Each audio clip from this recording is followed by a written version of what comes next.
Because we don't. And we are live, apparently. And how's it going? I'm Pruitt from WebDM. This is Starward Bound, and we are getting off the ground and taking flight with this new episode here on this week, on this Tuesday, roughly 6 o'clock. But, you know, no show ever starts on time. Let's go ahead and get our sponsors out of the way, and then we'll run around the cast and crew, then get a recap, and we will get into the action.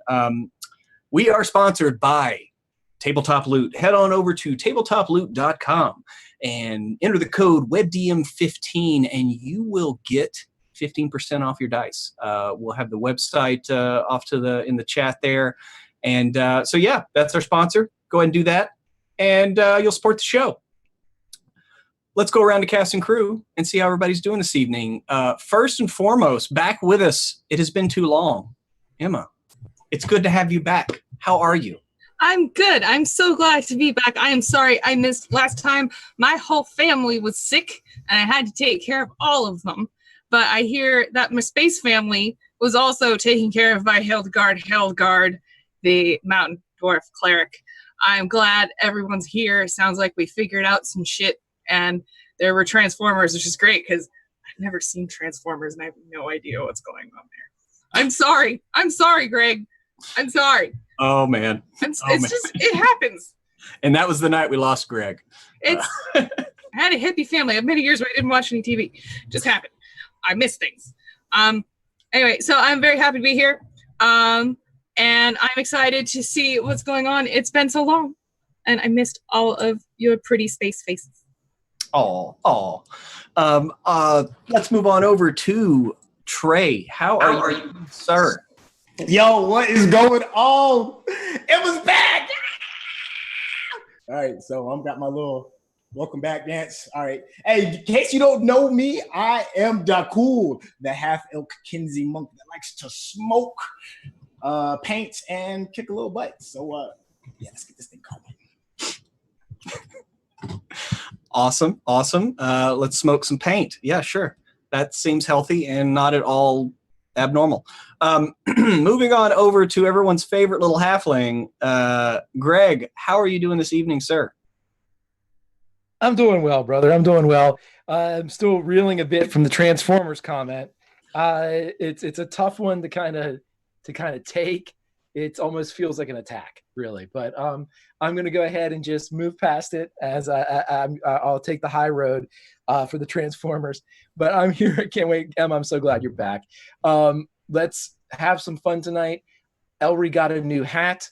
He also killed the Fucking Haskell Harkin with the help of his fantastic partner in crime, the Crouching Tiger, Hidden Dragon, Dakul.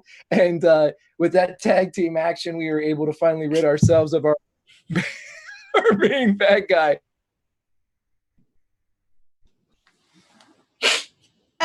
Oh no! Sorry, you almost killed me, Dakul.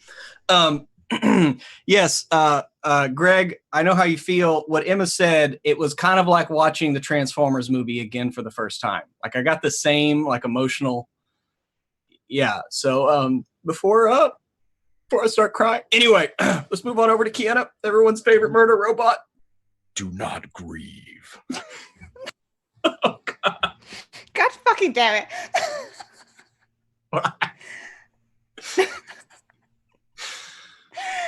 Hi everyone. It's good to be here every week, playing with these people, going off into space, punching beholders in the fucking face and killing them. I can tell I'm still riding that high from last week. As I go back into the shoes of E404, everyone's favorite murder robot, who, still in the middle of the existential crisis, had a flashback to the memories of what happened.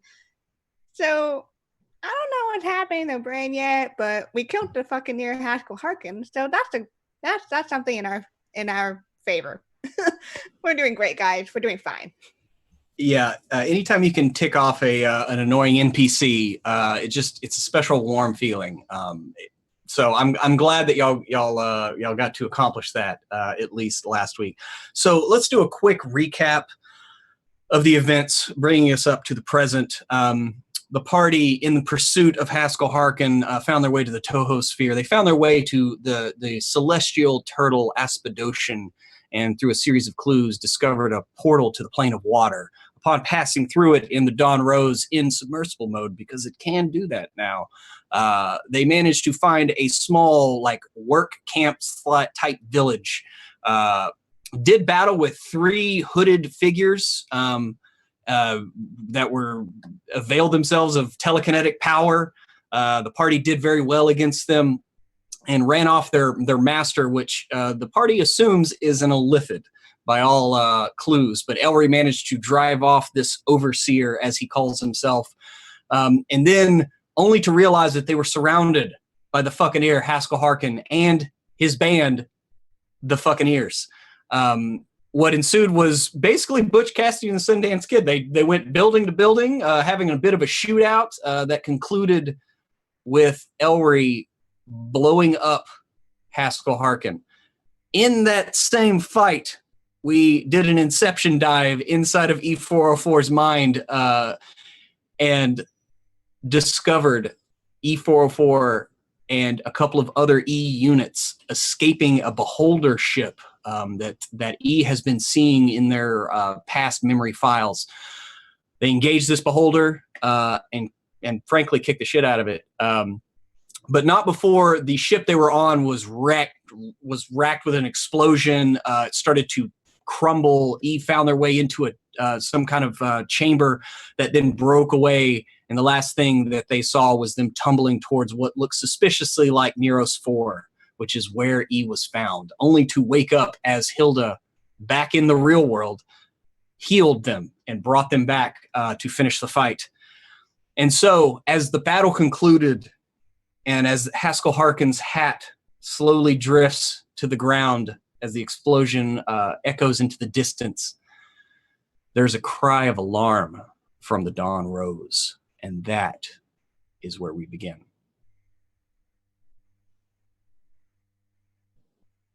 Oh my God! There's a cry from the Dawn Rose. And Are we on the Dawn Rose? no, you are currently in the weapons town. You are basically standing right there around the explosion site. Yes. And the Dawn Rose is docked at the harbor there, just outside.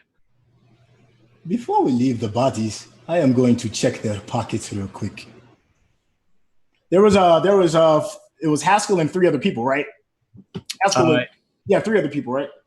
But that's the thing. Remember, when people are exploded around these crystals, something happens to the remains that get caught up in the explosion. They get sucked in somewhere. There's you have felt multiple of these explosions, and actually, to cool, remember, you are flickering ever so slightly because you were in the range of multiple of these explosions last episode.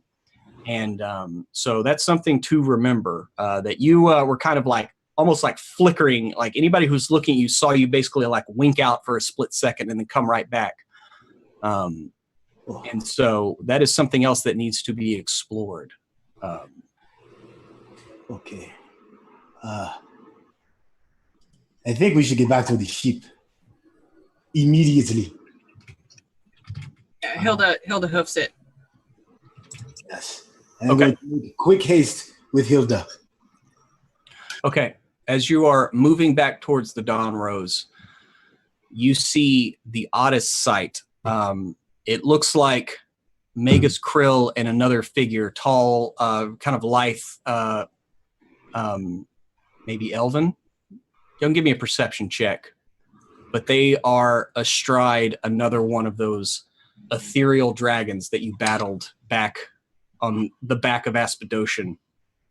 And they both kind of like turn and look at you as y'all run around the edge of the building. Go ahead and give me a perception check. I think I got 16. 18.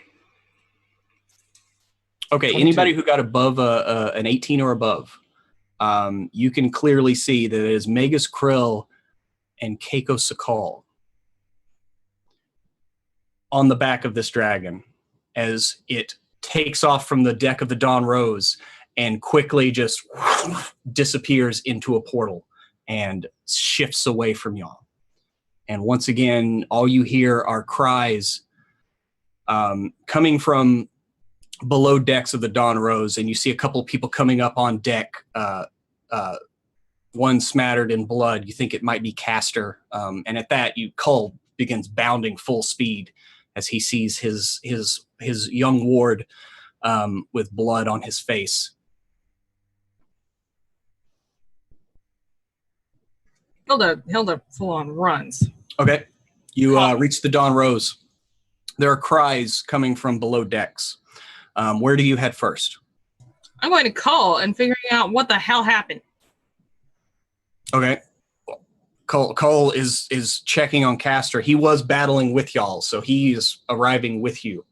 And you see him there, like, wiping the blood away from Castor. He's like, "Oh, are you okay?"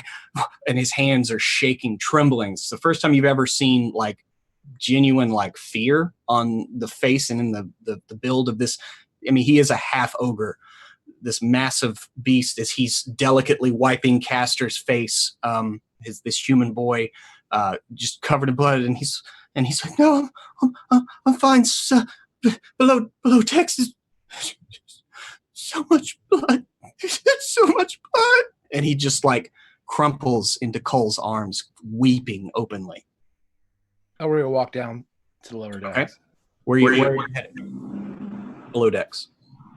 Straight down to where Crow is being kept. That's the best way to kind of retrace what's going on. Okay, you head down, and along the way, you see a couple of people. You see Hoban, the dwarf. He's your blueberry salesman. He is currently helping a couple of the other crew.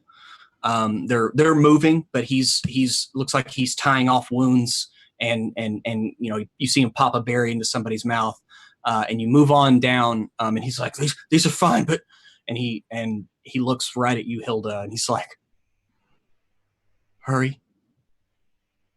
All right, I will go below decks as soon as.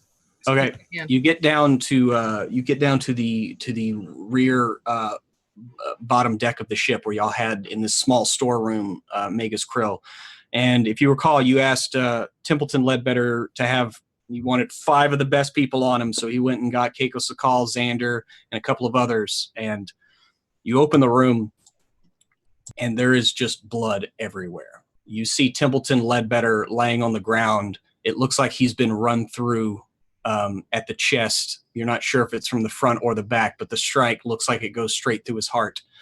He is laying there, pool of blood around him. You see Xander with his belly opened up, and he's curled up in a ball, not moving, along one wall. And then next to him, the other 2, which turned about to be one of the red shirts. You think his name was Bob. You're not really sure. I mean, he is a red shirt. But the other red shirt that they grabbed was, or I'm sorry, the other character that they grabbed is Lorne, which he was the gunner. He's the guy that's missing the 4 fingers. But you see Lorne Almost died. Like he almost died once before. And you see basically this red shirt and Lorne and Xander are all kind of pushed up against a wall. Everything in the room looks like it's been thrown about. And then on the other side of the room is Templeton Ledbetter. And like I said, there is blood everywhere. So, is there any life left in any of them? Do I detect any of them breathing? Yeah, you check, and all of them are have let loose the mortal coil. Elry immediately goes to the chair room, to the Spelljammer helm room.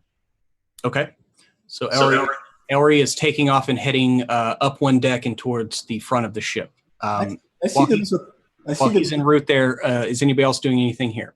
Yes, I see the look of concern on Elry's face, and I recognize that he is going someplace for answers, and I am going to follow him as well. Okay, so Dakul and Elry are heading up to the front of the ship. E, what are you doing right now? I'm gonna stick by Hilda. Okay, so while they're running up to the front, Hilda, what's the first thing you're going to do here after checking and verifying that all 4 of these people are in fact they are dead? I'm gonna tell E I might be able to get 2. Shouldn't have to pick this sort of thing. Aren't they all right? No, they're dead. She's going to cast Revivify on Ledbetter. Okay, you cast your spell, and you feel the energy welling up and reaching out to him, and nothing happens. Damn it, Pruitt. He remains lifeless and still. Then I will do the same for Xander and see if it helps. Okay, you cast Revivify on Xander, and he... and it awakens him, and he clutches at his belly, which it looks like he's trying to hold his intestines in. I will. He begins just like looking around, head shaking. And so while that is happening, Elry and Dakul reach the front of the ship to the helm's room. And Elry, both of you, go ahead and give me a perception check as you're running up here. 8. I'm sorry, Greg, what was that again? 15. Okay. 15. Elry, you do notice that there are spots of blood, like a couple of drops of blood. You're not sure if it's leading to this room or leading away, but there are a few droplets of blood in the hallway, like right outside of y'all's like living quarters, that where the helm room is. Elry will pull out his pistol and his rapier and literally kick in the door, unless it's like firmly latched. He's going to like just blast into the helm room. No stealth whatsoever, which is extremely rare for Elry. Okay. Yeah, you kick the door open, and the room itself is deathly quiet. There's a trickle of blood. It actually gets a little more prominent as you get closer to the chair, and you see some spots of blood actually on the chair. Ellie? He looks over at the mural.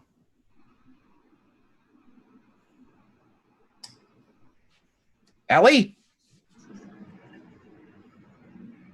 And after almost an interminable amount of time, you see the flowers of the Helm's Room mural kind of shift, and ever so delicately a small half of a face pokes out, eyes wide, and you can see her eyes trembling.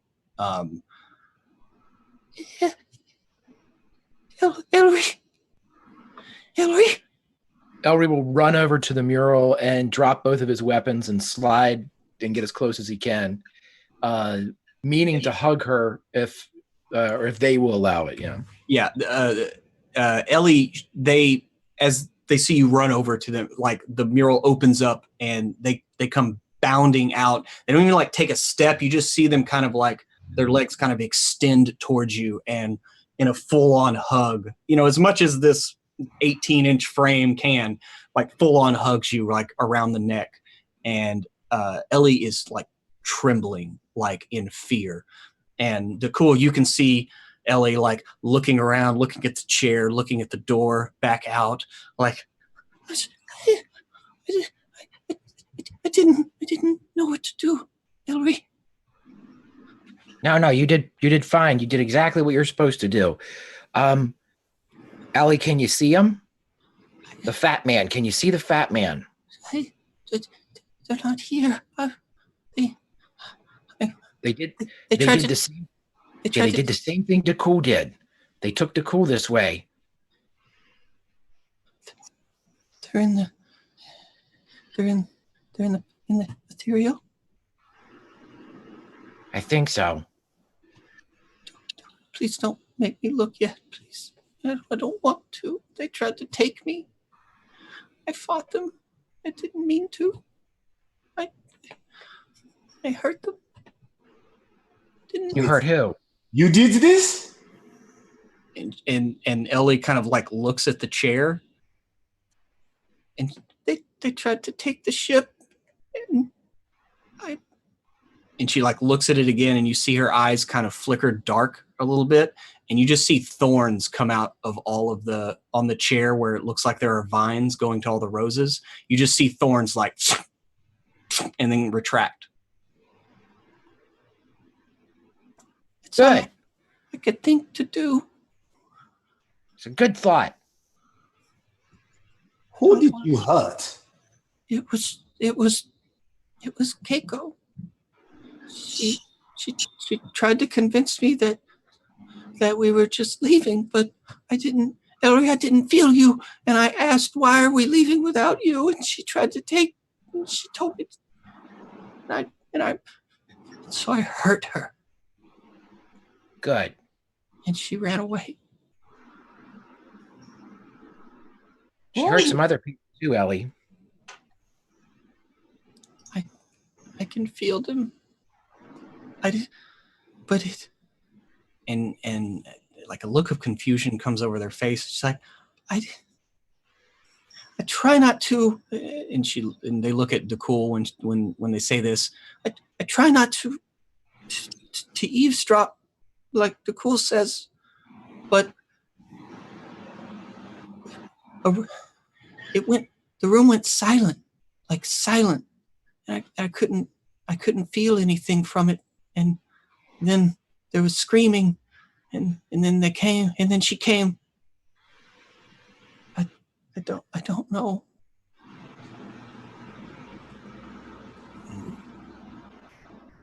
Why would she try to take you?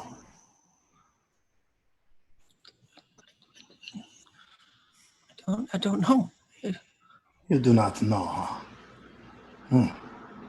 So you do not know why this person tried to take you and you killed them, not knowing why. But she ran off. I didn't kill her. They're just thorns. I hurt her. She cursed at me and ran off. And then the other one, the fat one, the krill, he said we should just go. There's another way. And then they left. Okay. I just want to know, did you hurt any other members of the crew? No, I didn't. I just hurt her because she was being mean, and she called me names. And You do not recall where they said they might be going.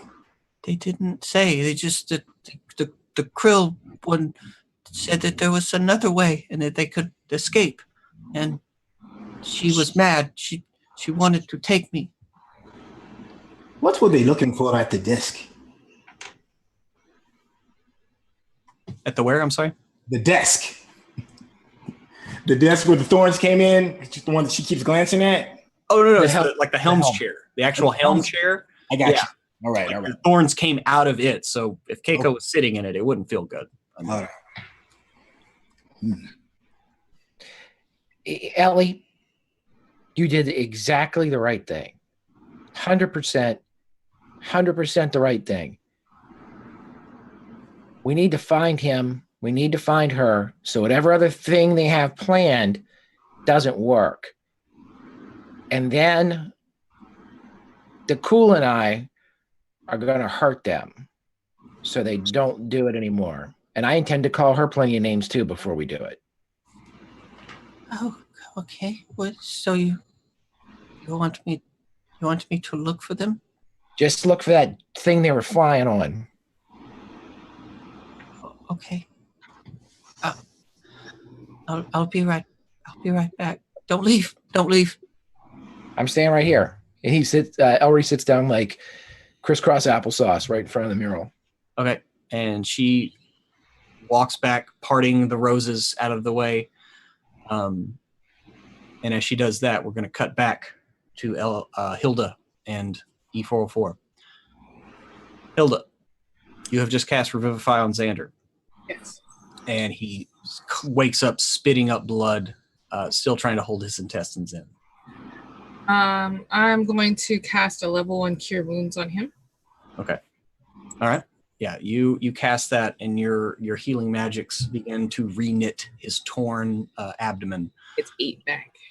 And he, he's still doubled over in pain, but at least he's manages to sit up against the wall, and he just like looks around, and he looks like he's on the verge of just like breaking down as he like looks over at Templeton Ledbetter, and it's just like,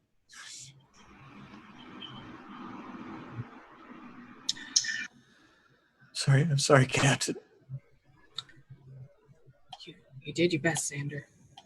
She's going to kneel down. She's going to cast Gentle Repose on Ledbetter. Okay. And close his eyes real gently when she does it. Okay. Um, Go ahead and give me a perception check.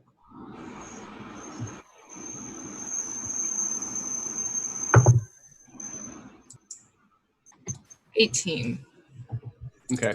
As you cast this on him and like reach up and close his eyes, you notice in his left hand, his right hand was clutching his short sword that he wields. It was just out of grip. But his left hand, you notice it looks like he has was pulling it out of a pocket or something, and it looks like he has like a piece of paper or an envelope or something like clutched in it. I'll grab it. Okay. And Hilda is crying, but she's trying not to show to anybody that she is. Okay. She's going to put that in her pocket right now, and then she's going to cast Gentle Repose on Lorne. Okay. So you do that, cast Gentle Repose on Lorne, put that in your pocket, and then there's just Xander. And he's just sitting there like kind of leaning against the wall, clutching his stomach and like staring at Templeton, just like wide-eyed, face splattered in blood. She will quietly ask him, do you remember? Do you remember what happened? It was we're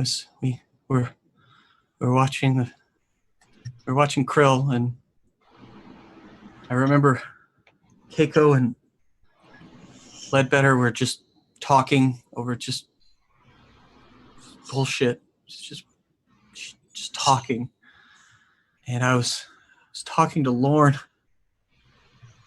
and then just all the talking just went away, it just went silent. Couldn't hear As anything.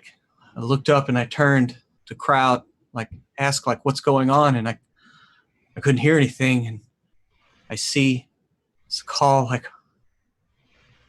waving her hand, and we all just flew against the wall. I was disoriented. I looked up just in time to see her stab him. And then she walked over to me, and he looks down. She just cut me open.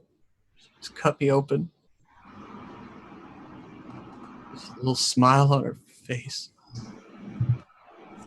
And then, before I went black, I saw Krill standing over Ledbetter.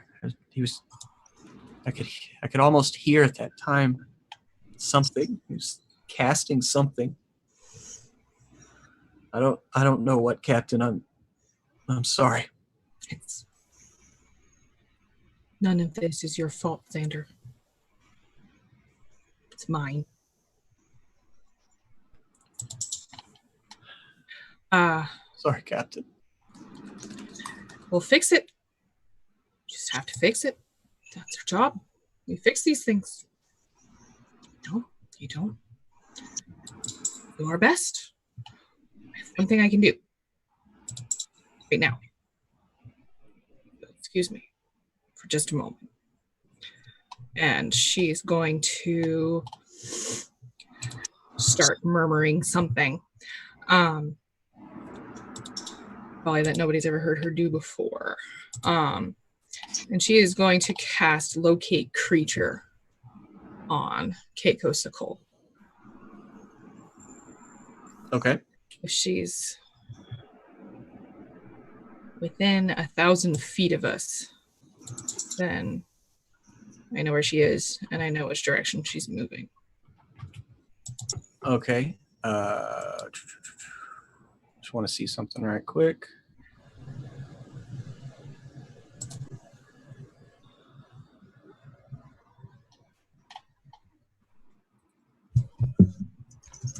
Okay.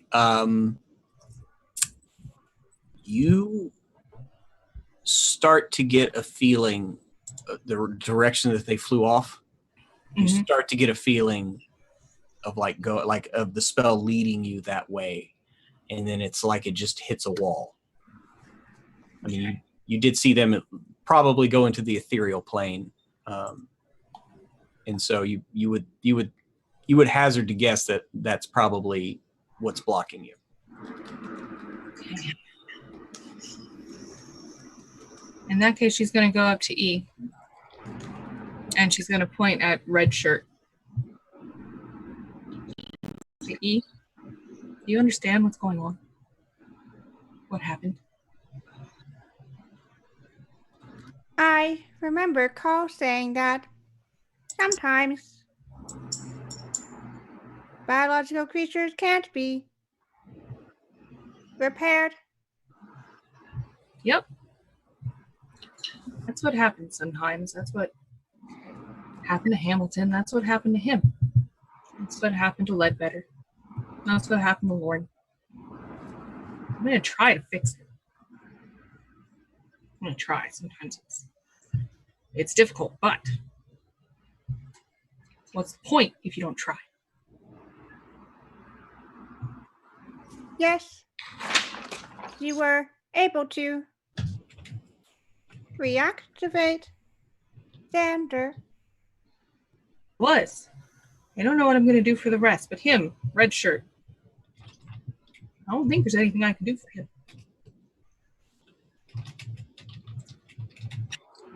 I don't think so. What will we do with her then? Well, try to remember him. We will try to remember. We'll try to find the people who know him and loved him. And we will kill the people who did this to him. They will never be reactivated. No. Sometimes that's a lot easier to do. I see.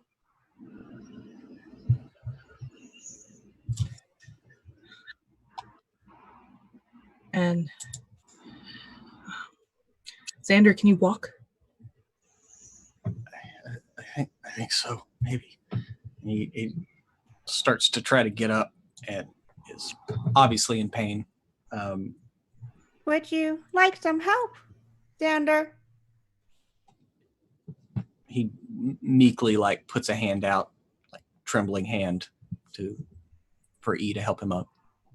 I'll help him up. Okay. Yeah, and you when he stands up, where he was laying, I mean, like I said, there's blood everywhere. And so his clothes are pretty much caked in blood. And those others around him, it's more of the same, really. But he takes your assistance and begins walking out. We're going to cut back to the Helms room. It's not, 30 seconds, a minute, maybe, Ellery. and you see the mural begin to shift again as the flowers part, and Ellie steps back through, and I think I saw them.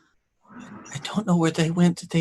And she just kind of points like through the ship, the general direction that they were headed when y'all were heading towards the ship. They flew that way in the ethereal for a time, and then and I don't know where they went. They went somewhere. I'm sorry. No, that's fine. That's perfectly fine. Did it look like they were going back the way we came in, only in the ethereal? It could be. I don't know, because we came through the portal. They just shifted. They didn't go through a portal, like a set portal. Did it themselves, huh? Okay. We need to get back to out of this portal. Then maybe you can see them. We can't get too far. Not from you. Maybe he turns back to Cool, and Elry's expression is unhappy. I wish I had an answer. Cool remembers some of the loot that he got from the battle and from the battlefield, and we were presented with a blue cube. I want to just hold the cube because I obviously don't know what this is completely, and I know I've got this new condition where I don't know exactly what's going on with me with my physiology, but while I'm holding the cube, do I feel anything? Can I do like a perception on that? Some insight maybe? Well, that's one of the problems. Okay. I can't find the cube anywhere.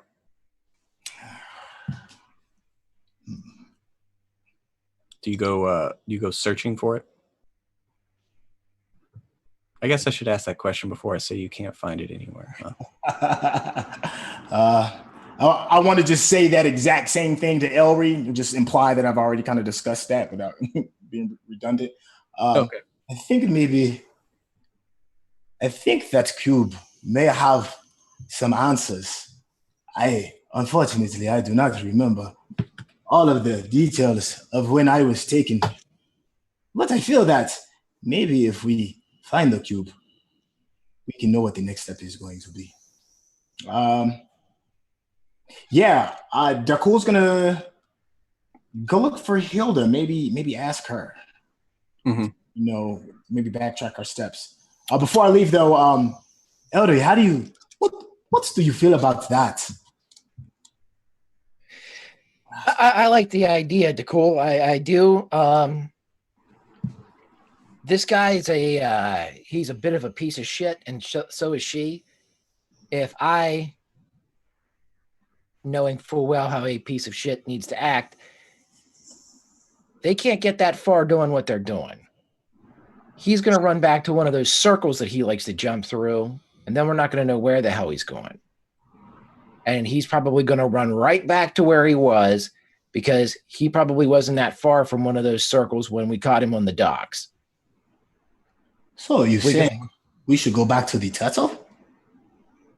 Well, yeah, we're sort of still in it. We're just through a portal and need to pop back out into the ocean. It's complicated, but I think that if we get back to where we were, we can be there before they leave. It's going to be Ellie can beat him in a straight run, a sprint. She can beat him, but we need to get to the captain. We need to make a decision quick. And with that, Dakul leaves immediately, looking for Emma. Looking for Hilda. Ellery just sits down cross-legged and stays with Ellie. Okay. So we will follow Dakul as he moves through back downstairs You will. I assume Hilda, are you still down there in the room with Templeton? Yes, she is by herself. She is sitting next to him with her arm around him, and she is crying her eyes out. Okay. As you pass E44 helping Xander to his bunk, you come upon the room and you see that scene of Hilda clutching. If she sees you, she'll try to stop. Hilda, we must move quickly. Ellie has bits and pieces of memories of what happened. She knows the general direction of where we should go. If we move in a straight line, Ellie presumes that we should be able to catch up. I do not remember in what direction we came from, for I was in another place. But if you know, we must move with most haste. No, I can. She tries to gather herself together. She produces a little old lady hanky from like her sleeve. Keeps it up there, like wadded up. And she says, I know, okay. You need me to fly the ship? Or I think Ellie is quite capable of doing it herself. But don't worry about those tears. We will have plenty of time to mourn. Right now, I need you to focus in on that feeling of hatred and use it as a driving force for us to get justice. I will. There's no mourning, though. Him and him, I'm getting them back. Just so you know. Just so you know. And she'll come with you. She'll put Templeton's arm on his leg. And she will give him a small pat. Brush him. She'll go with you. And while she's going to look at the paper that was in her hands. Okay. You know, I was just thinking, since I have come to get the okay from you and you are heading back to the helm, I will stay with E404 and help the wounded. It does not need 3 people in the helm in order for us to move forward. Thank you. And Dakul is going to help E404 with the wounded. He's going to take out his medicine pack and do what he can. Okay.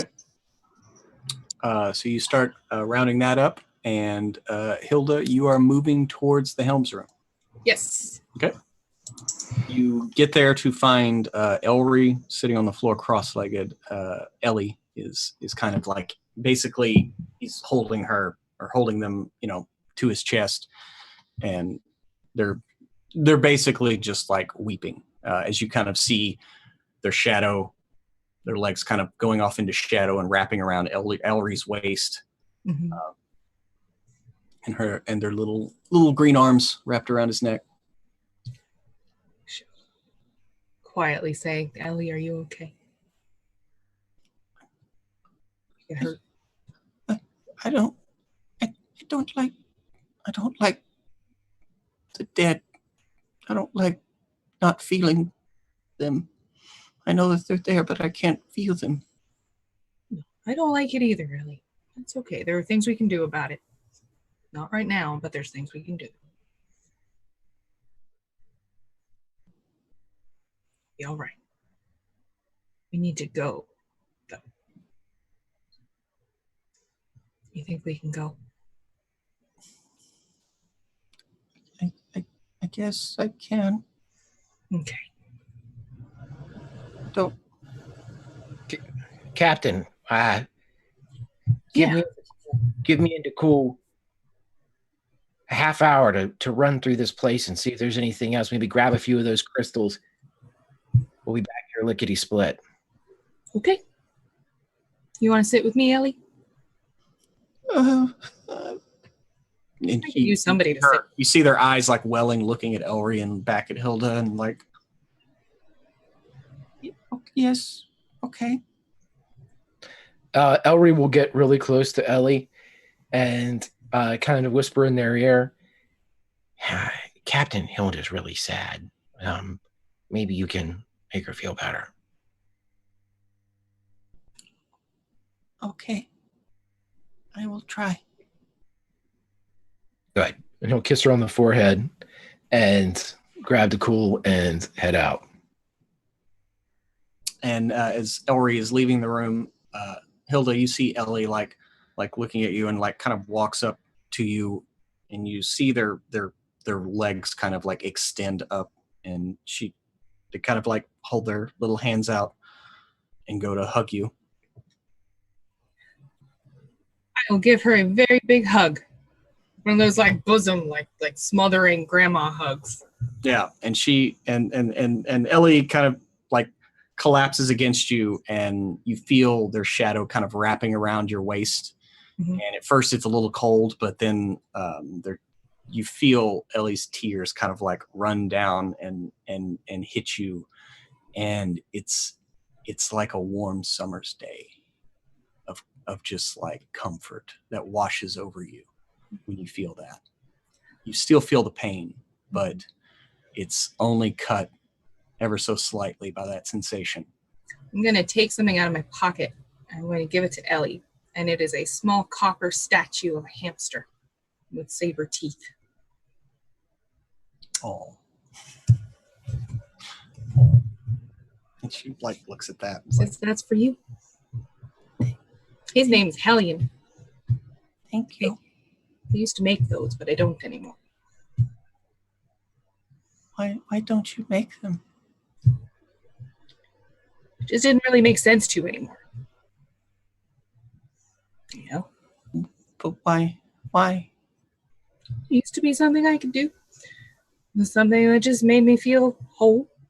And like it was my job. I build these things. Things like this. So you don't build anymore? Not exactly. Sometimes I can, I think. Not quite sure. But,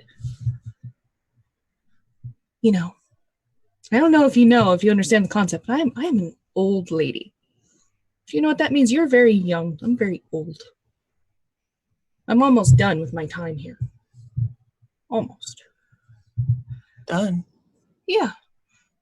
Maybe you don't, but the rest of us, most of us anyway, I don't think E does, but Ellery and Dakul, Xander, all of us, we're only here for a little bit. And you're here, you're at the beginning. I don't know if there's an end for you, but there's an end for us. I'm close to it. And I spent a whole long time trying to build something new, make new things happen. But now you don't? I don't think I need that anymore. And you see like almost like a flicker of like she almost is registering what you're talking about, maybe. And like, so the end, like, and you see her like point pretty much directly towards the room that you just came from. Like then. Yeah, like that. But I don't want you to end. I don't want Ellery to end. Yeah, well, Well, I'm learning. I'm learning how to work with that. To help us decide who ends and who doesn't. okay. Sometimes endings are good. Sometimes they're okay. We ended some people back there. And that was okay. So it's okay to end people? Sometimes. If you need to. Sometimes it just happens. And you don't want it to happen, but it just does. You know? But, you know, sometimes it happens and we decide that, no, it's not time for that. But there are other times where it's okay. And it's my job. I think so, anyway. I think it's my job now to help people figure it out. When it's okay and when it's not. I think. I think I understand. If I find Keiko again, I will end her. Me too, Ellie. We'll all do it together. If that's okay. Then it's okay. and we will pull out of the Helm's room and move back, following DeCool and Elry as they begin moving out on deck. E, you have helped Xander to his bunk. Maybe you saw Elry and DeCool like running by. What are you up to? Before leaving Xander, gently helping him into his bunk. Mm-hmm. Is there anything else I can help with?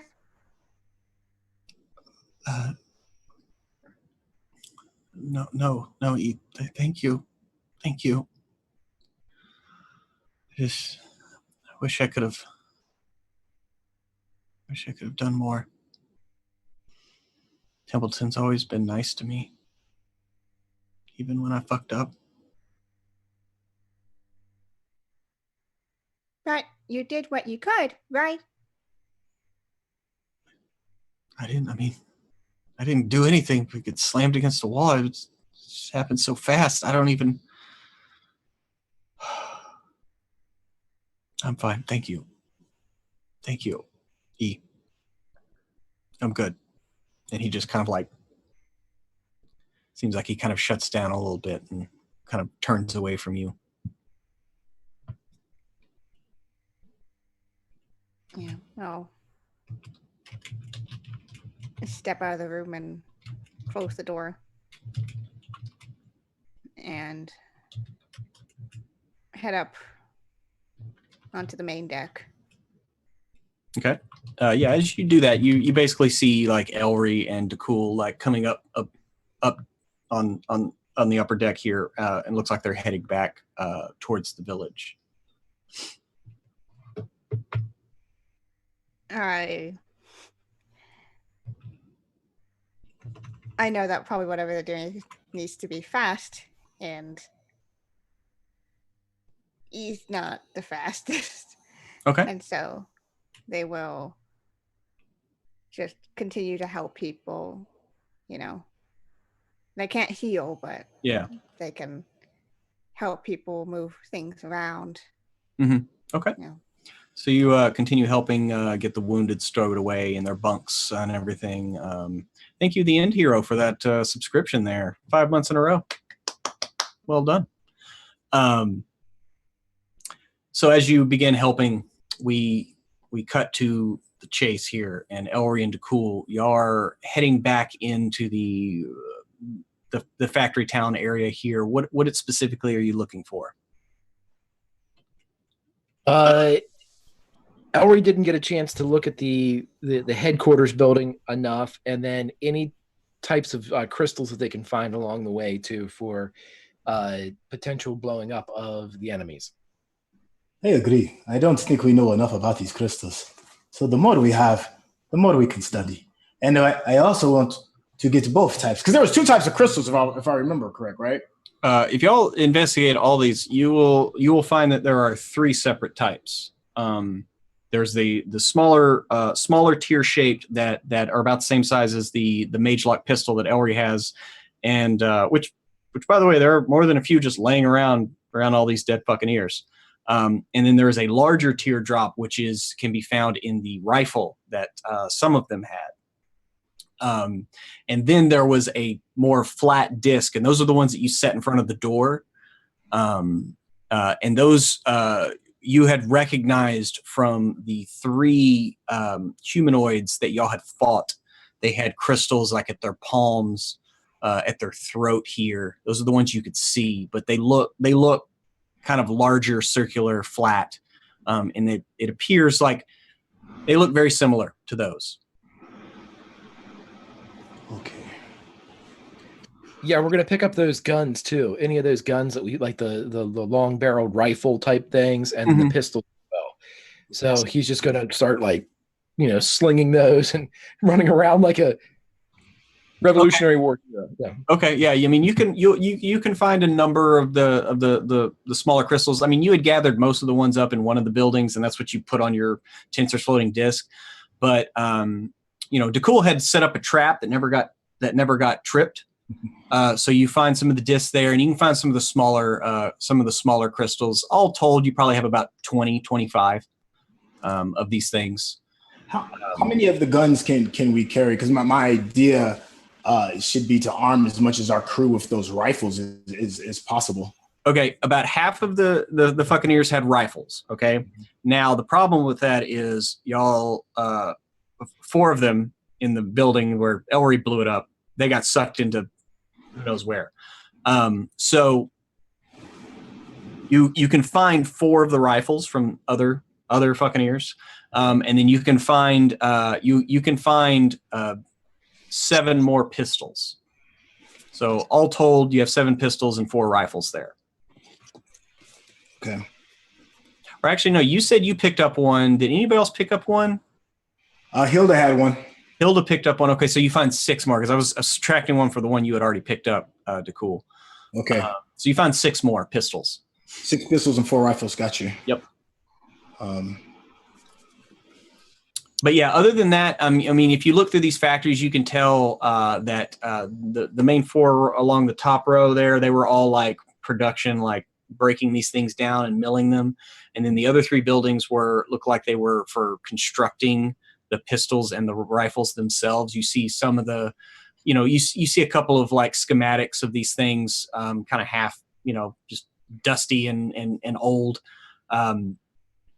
In some of the various ingredients, you see pieces of wood like handles, trigger mechanisms, stuff like that, just like strewn about, but nothing that where you could make. You don't think there's enough material here to like make your own if you tried. Just kind of the remnants. Would I have enough insight? I remember when I was taken to the main building, and I was tied up and I was floating inside. Do I have any vague recollection or memory of what the inside of the main building looks like in the sense of maybe traps or anything else that would be pertinent? That the main building, the lower floor, looked like there were a few cots set up, very, very Spartan. There's not a lot of going on in the main building. It was pretty open. There were stairs going up to a second floor that you did not go to, but you did see them. And the building is tall enough to have a second floor. But from what you saw, it was pretty open. Just had like kind of 4 pillars that supported the second floor. And then there was a bit of actually going blank on what that's called. When the second floor looks down into the ante room of the lower floor, it's like that. And then the stairs went off to the side and up to the second floor. Okay. Have Ellery and I concluded our business as far as rounding up as much rifles and crystals for the side factories? Mm-hmm. Okay. Ellery, I can vaguely recollect being inside of the building. I do remember there being an additional floor we should investigate. I agree. And yeah, Ellery's just just as quickly as they can do it, just scanning everything.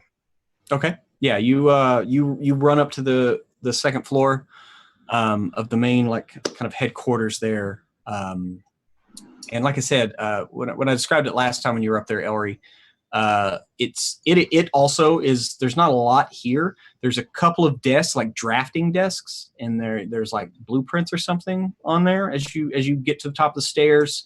So you see a couple of desks with blueprints. There's a couple of chests that are closed, and along one wall, it's very odd, but there's just like kind of a row of manacles like on the wall, so like you would almost see in a dungeon to just like kind of chain people up to the wall that look like they have been used, but not really recently.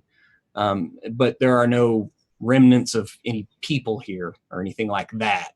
But that's just kind of what you see.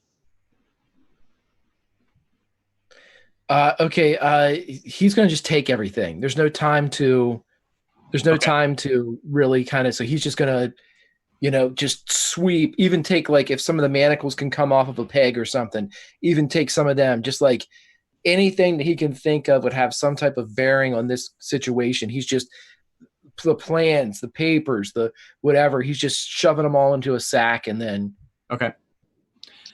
Yeah, as I will say that as you're shoving those blueprints into the sack, the one thing that you do notice, there are two types of blueprint.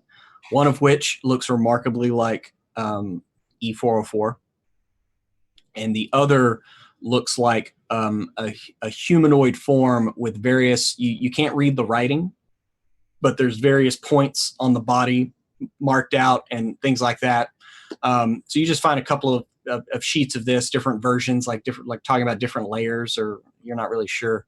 One of the chests, if you look in it, it looks like there are spare parts of. You think you see like a part of a hand. You see some wiring. They just look like spare parts. And then the other chest looks like it has some personal items. It looks like there's a couple bags of gold. You see a couple of gems. You're not really sure, what this is for, but it looks like stored, items of not really sure of who or what, but looks like loot.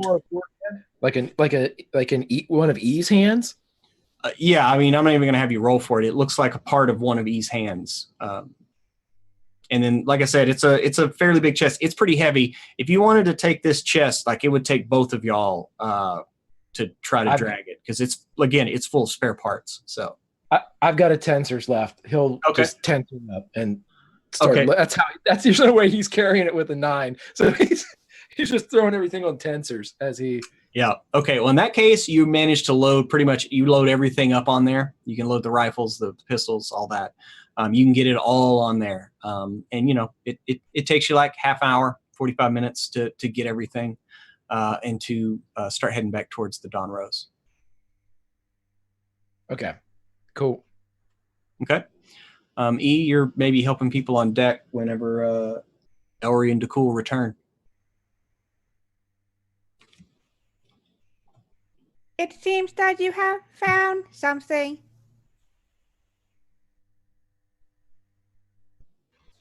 Yes, we found a bounty. We found what appears to be blueprints. Curiously, one of these looks exactly like you. We also found some of the additional gems and rifles and pistols for the rest of the crew.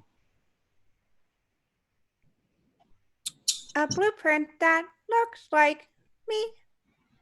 Yes. DeCool's gonna grab those blueprints off of Tensor's desk and hand them over to E404. Okay, yeah. E44, you see this blueprint and you're looking at your form with no skin. You see wires running from various places, crystal nodes connecting one spot to another. There are gears. There are hydraulics. There are everything you can imagine inside of a robot. Whether or not you have seen that within yourself before, I'm not sure if like Hilda's ever done any refitting with you conscious. But I mean, I know y'all did do the arm thing, but yes, like there can be no mistake that this is a blueprint of you, and it is a very old blueprint. It is worn at the folds. It looks like this hasn't been folded up in a while. The writing on it is somewhat faded at the edges. But it is definitely you.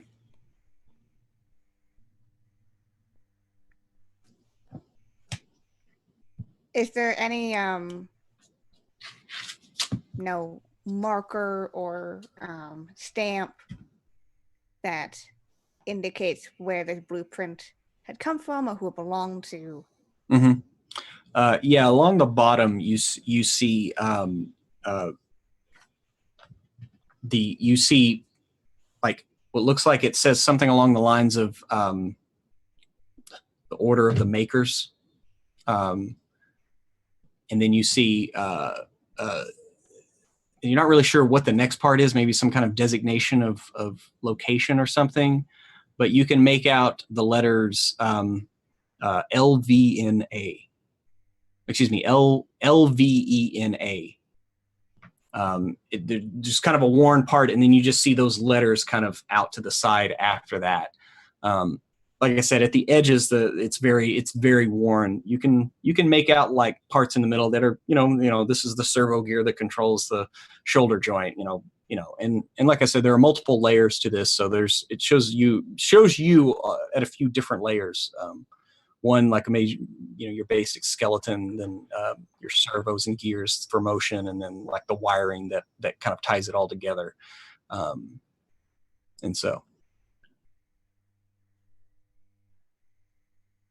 This is interesting. Why would they have this? My makers, they were destroyed.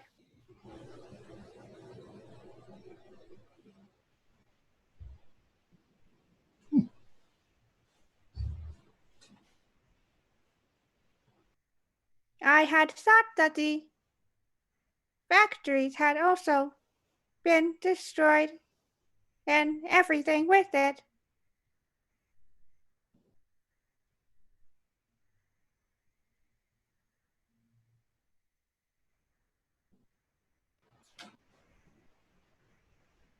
Will this help you? Can you find, through your thoughts, any connection between this and the events that have transpired?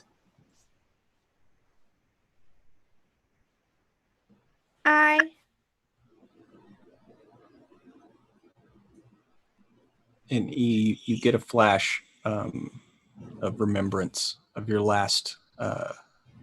It just kind of flickers very quickly at the beginning of your last encounter with your previous memories. That flash of the beholder moving by, and the robed figure wanting him to basically expel all of you, and saying, "We've gotten all we need from them. Dispose of them. They're a liability." Like that runs through your head.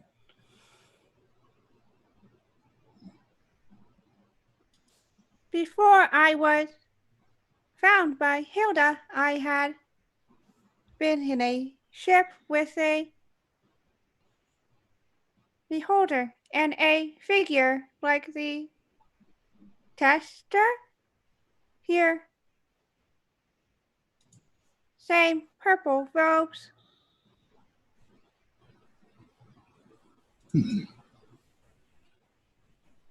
Back then they had wanted us for something.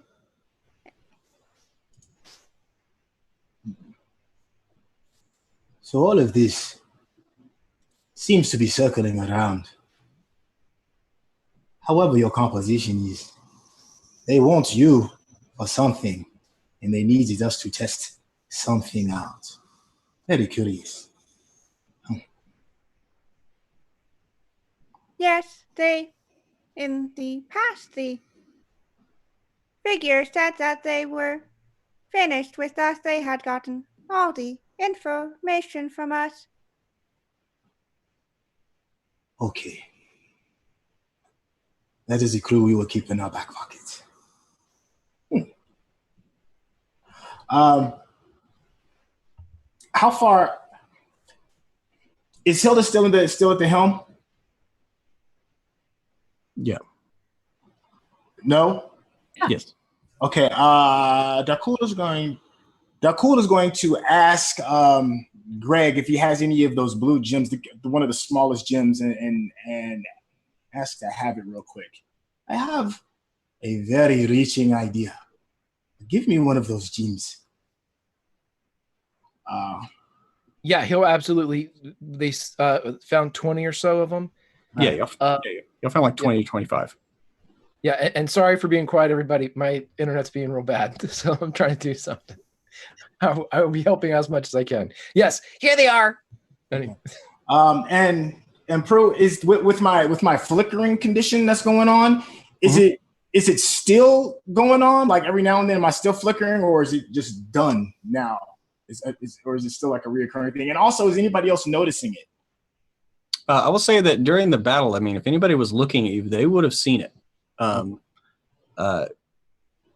Go ahead. Yeah, Elry, he gives you one of these gems, and go ahead and make me a Constitution save.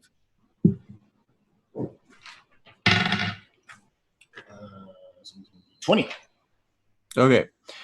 Yeah, as you like take it from him, and it touches your skin, anybody around you would see you start to flicker again.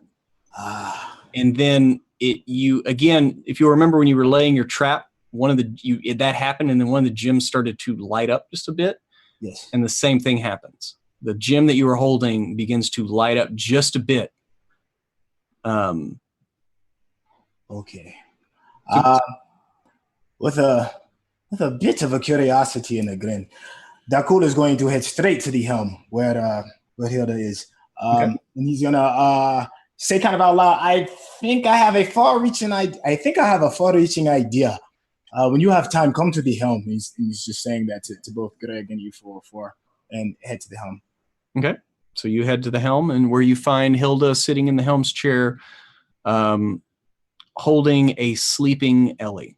Okay. As Ellie has just conked right out as you're just holding them against your chest, and that's what you see. Okay. Hilda, wake up. I have a very far-reaching idea. I need control of the helm. And Ellie, I will need your help as well. Now, I still have the capacity to spell jam, right? Yeah, I mean, if you invest your natural elven energy, that you can at least get it going. If you okay, and when I'm and if I connect to the helm, how does that affect my relationship with Ellie as far as control goes?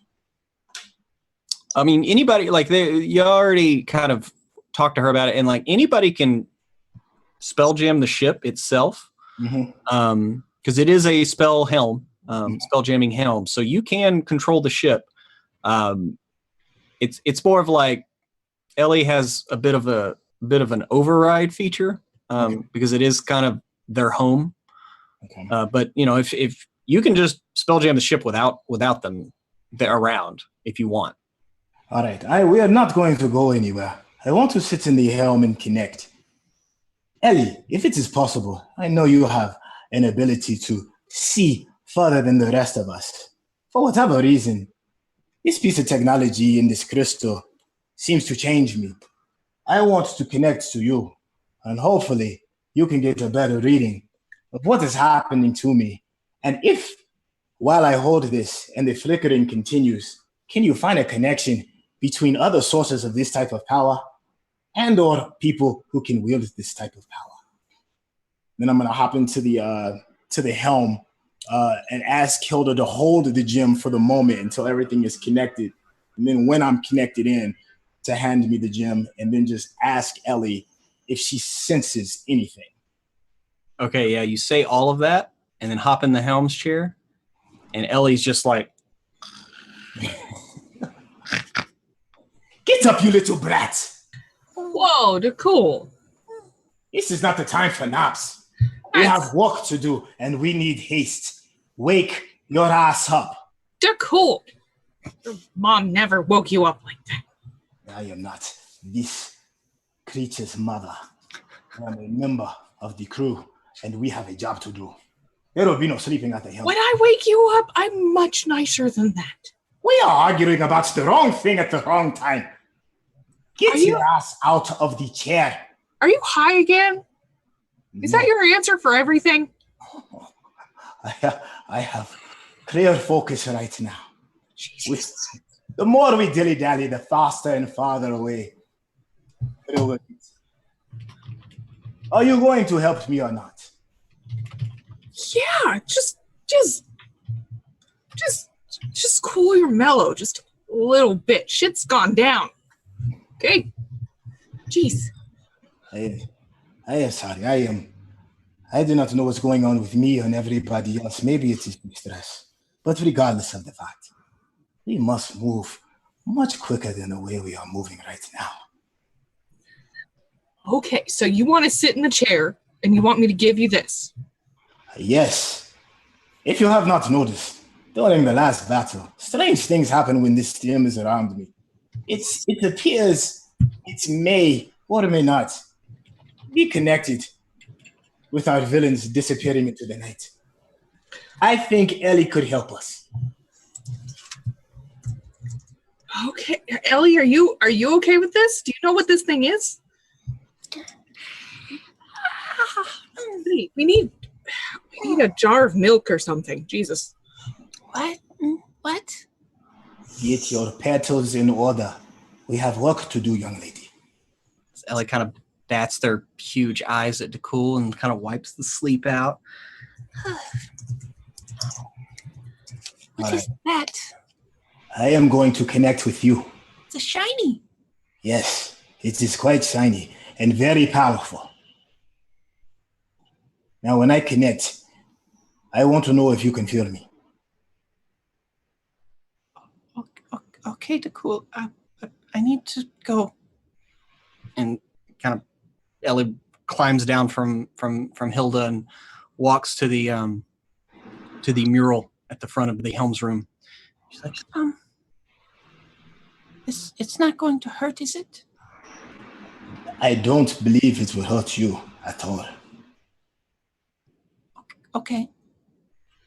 Now, I am putting my trust in you. Please. I hope to earn it. Yes. All right. And with that, Ellie parts the roses, and they kind of rustle a little bit and then freeze back in place once Ellie is through. And she's no longer in the Helm's room.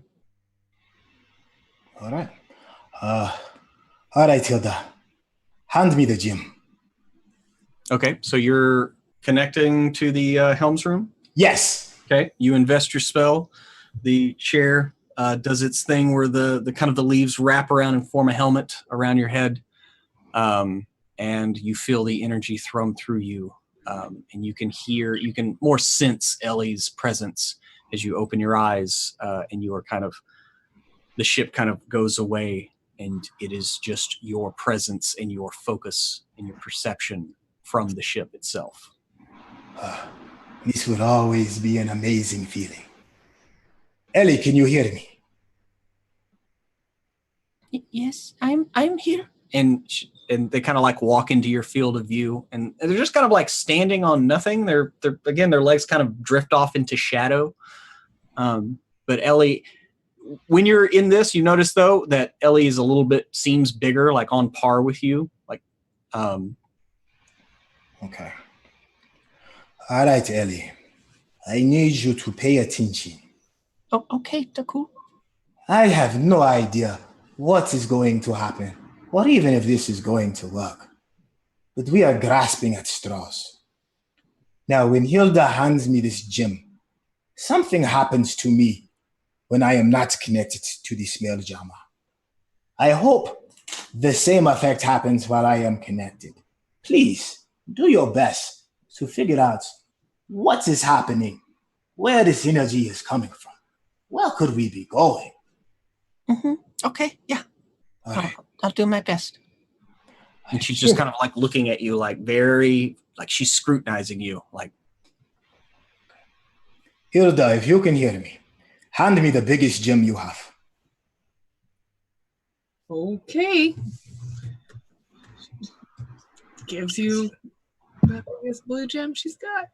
Okay, you feel one of the large teardrop-shaped gems in your palm. And what do you do to cool? Like, explain to me what you're doing internally. I am concentrating because in my monk tales, Woo! Sorry. Through my monk experience, meditation has always been a part of me, and I can do that very easily. Mm-hmm. So I'm going to go into a trance while holding this gem and concentrate. Okay. So you begin focusing on this gem. Those around, you see DeCool clutching this gem. And those in the helm's room looking at DeCool, the first thing you notice is a very small blue light begin to peek out between his fingers. And it gets slightly brighter as his form looks like it begins to fade from existence. Instead of a flicker, it's a very slow, steady, like somebody's turning the opacity down very slowly, right? And he just starts to fade from existence. And DeCool, you being in the helm chair, you're looking around, and then all of a sudden, you realize that the world around you is not the plane of water next to this shore. Everything begins to kind of slowly ramp up in a light blue glow. And at the end of it, you're standing there with Ellie, and you remember from the last time, you are now in the ethereal plane. And everyone else notices that DeCool just disappears, Jim and all. And the helm's chair itself just kind of like the leaves and branches of the helmet kind of relax as if there's no one there. And now, DeCool, you're standing there next to Ellie, and your proportions once again kind of go back where she's about 18 inches tall, and you look around and you are no longer the ship. You are standing there in your full form, and you're holding this gem that is glowing radiantly in your hand. Ellie's standing beside me, right? She's standing kind of down at your feet, looking at you with your eyes wide, and she's like, DeCool, what? You're in my home. How did you do that? I do not have all of the answers. I believe that these stones are somehow connected. Are you familiar with this place? It's my home. This is the ethereal plane, the ethereal plane. Can you sense anything outside of us? I mean, I can look into the plane itself, but there's nothing around. They went that way, and she kind of points in the distance. And you look into the distance, and it continues to be blue and go on. And you can almost see like an outline here of the world outside. You can almost make out the water line somewhere below your feet, and you can see the shore, and you can almost make out the inside of the spelljamming like helm's room. Yes. But it's very, very vague. When you go here, are you able to bring other things or people with you at your will? I mean, I don't know. Wait, didn't Elry go with her one time? I think so. You talked about going? He never actually went. That's right. You were just talking about going. Yeah. Yeah, I thought about asking Elry if he wanted to, because I figured he might be able to fit through the door. And she kind of points, and DeCool, you turn around, and there's a very, very small door there. It looks almost like a mirror of the rose mural from inside the spelljamming helm's room. Okay. But I never wanted to try. You want to see if you can get back? Yes. I'm still clutching onto the gem, correct? Yes. Okay. Yes. I would like to try and get back. Well, I maybe we can squeeze. Let me see. And she goes and opens the door. And it's a very small portal, but you think maybe you could squeeze through. Okay. Let us try. Let me try. Okay. Just give me a straight dex check. Gotcha. 9. 9. Okay. I mean, It's a little bit too small for you, maybe, but you are a monk and you are a half elf, so you're not that bulky. But it's awkward. You managed to finally get out, and like an adult being birthed again for the first time. Or anyway, everyone in the room, y'all see the flowers kind of shifting a bit, and then DeCool comes spilling out into the Helm's room. The fuck, DeCool? Oh, wow, that was amazing. Give me a moment to let this sink in. I was on the ethereal plane with Ellie. Thank you, Ellie, for bringing me back safely. And she comes out and she's just like, I didn't know he could do that. Ellery, did you? He was in my home. That means you can be in my home too. Hey, thanks, DeCool. Well, it is a piece of progress. We at least have the capacity to go to the ethereal plane. Now we just need direction for the ship. And you can't get your flickering. And y'all notice that DeCool is no longer flickering, and the gem in his hand is it is not pulsing or anything. It is glowing a very steady blue.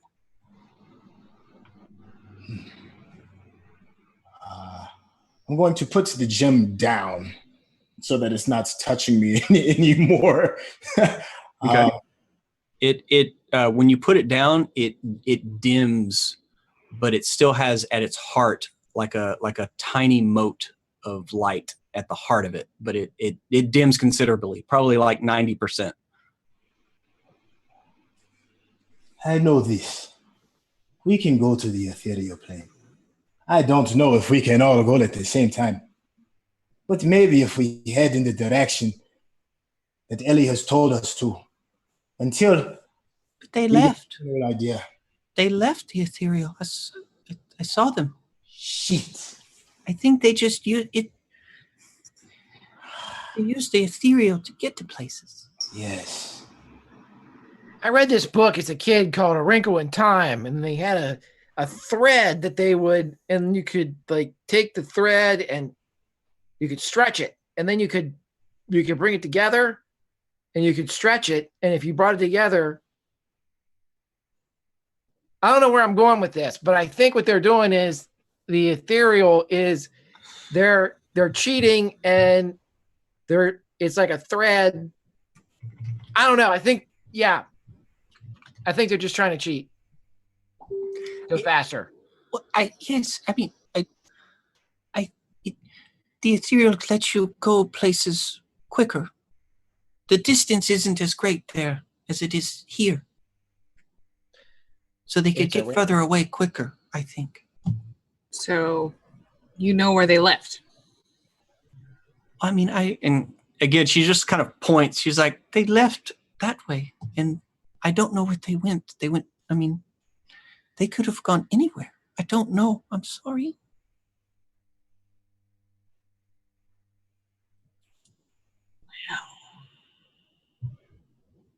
Is there a way to get the whole ship in there?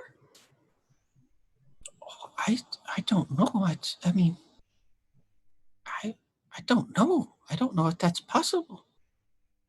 I didn't think anyone could actually come into my home.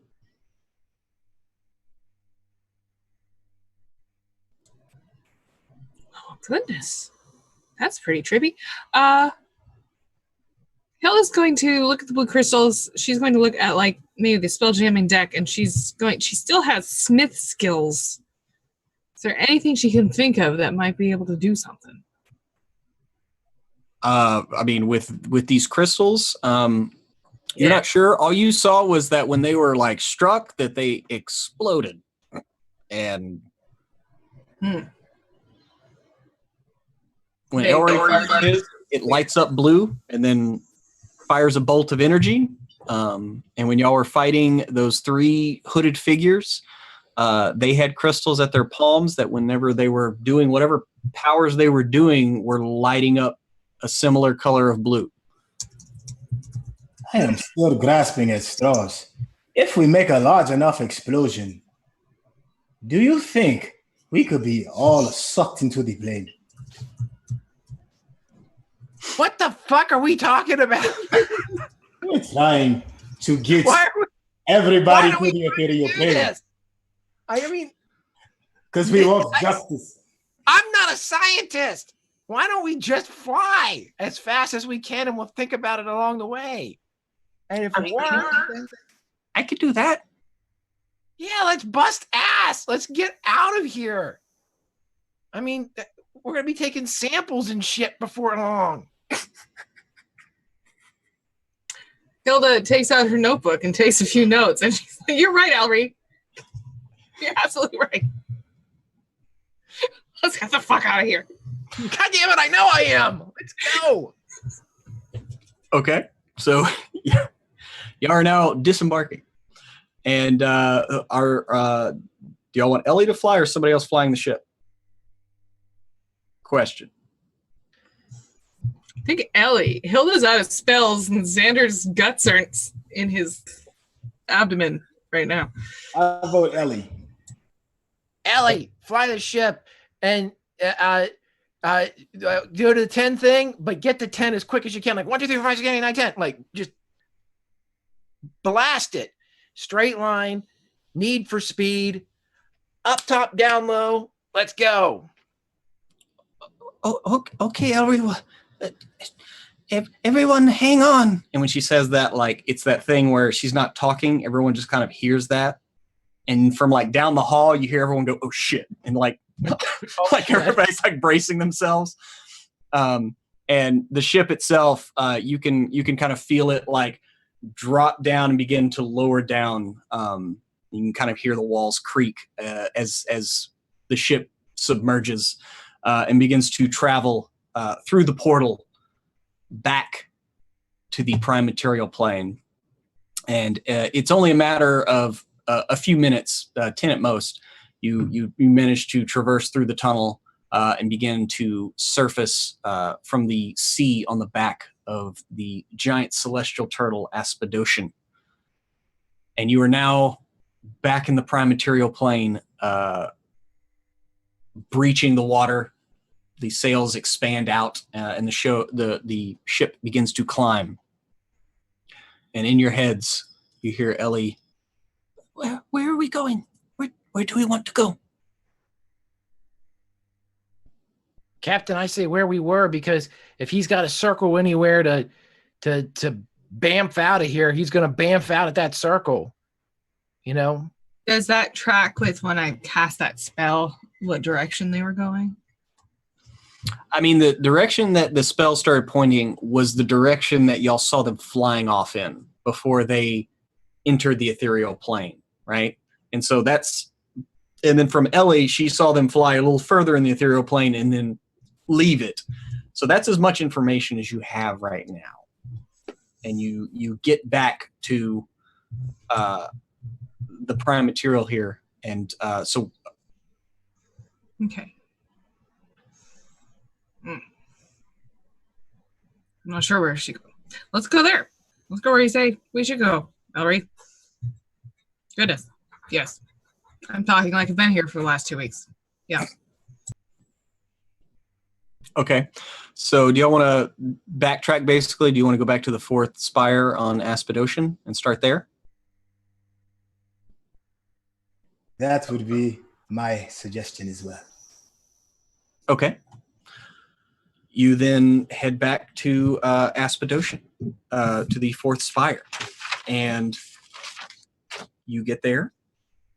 And there's that same deckhand kind of working the docks. As you land, they're like kind of like looking at you, seeing the direction you flew from, and they're a little like scared. And it's like, did you go to the last spire? Yeah. Where's Krill? Not seen Krill since y'all fought him. Y'all took him, right? That is what happened, right? Anybody else been through here? I'm sorry? Has anybody else been through here? No. I mean, and they kind of motioned to where that ship was. I mean, he had booked passage on this ship heading for Neros, but I mean, it left after y'all did.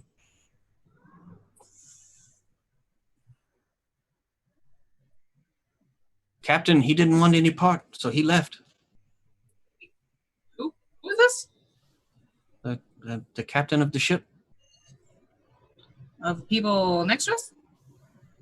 Oh, when y'all had first arrived on Aspidocian, there was a ship moored there. And it looked like Krill was coming down to go talk to them. And when you look through his journals, he was mad because the captain wouldn't leave early, basically. As he had booked passage off, and the captain wouldn't leave before they were ready.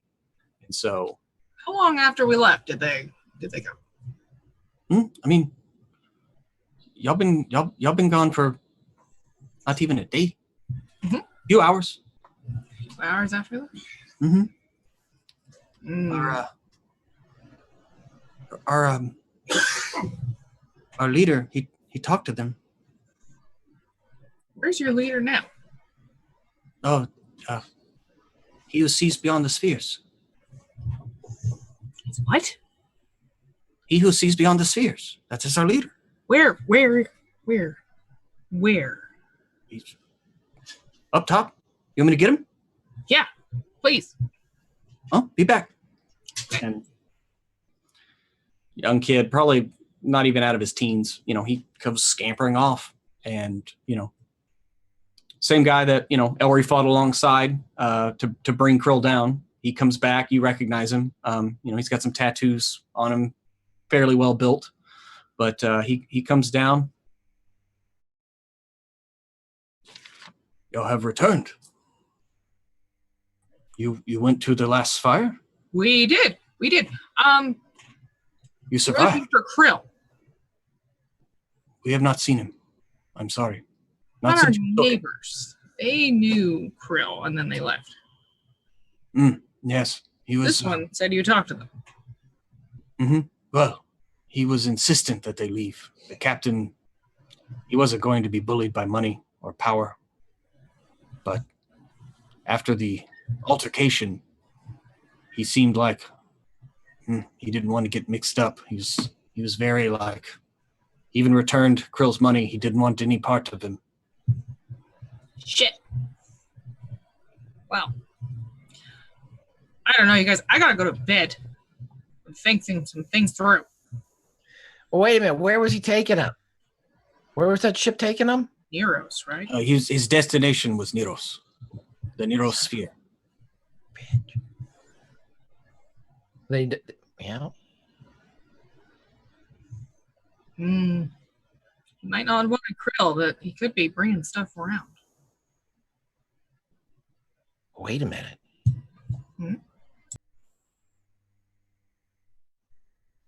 He kind of takes Hilda back away from the this is the guy he gave the Umber Hulk thing to, right? The leader. Yeah, you gave him a prize or something for helping. Yeah. Yeah, it was a piece of that. Was it an Umber Hulk? Yeah. Yeah, the Umber Hulk shell or whatever. Yeah. So he'll just wait a second. He's gonna lean over to Hilda and go, If we get away from here, couldn't we use that weird spider control panel and see if we can find him? You're gonna have to convince Ellie. She doesn't like it. Well, yeah, we But yeah. Well, I'll go ahead and let, because Hilda, you know this, it's a life jammer, and that's why y'all hooked it up to cool the second and third times. But you do know that a lot of it burnt out, so it would take quite a feat to get that thing working again, because there was quite a bit of kind of busted. Yeah. Well, I could try to fix it. I'm exhausted. I go to bed. If I can focus a little bit, I think it could get us at least talking to some people. Hey, Just fucking exhausted, Ellery. Okay, well, why don't we fly off? I know. I'm confused too. We've been fighting fucking ears, and for a minute I thought I was Optimus Prime, and then all kinds of crazy shit happened. So yeah, I'm tired too.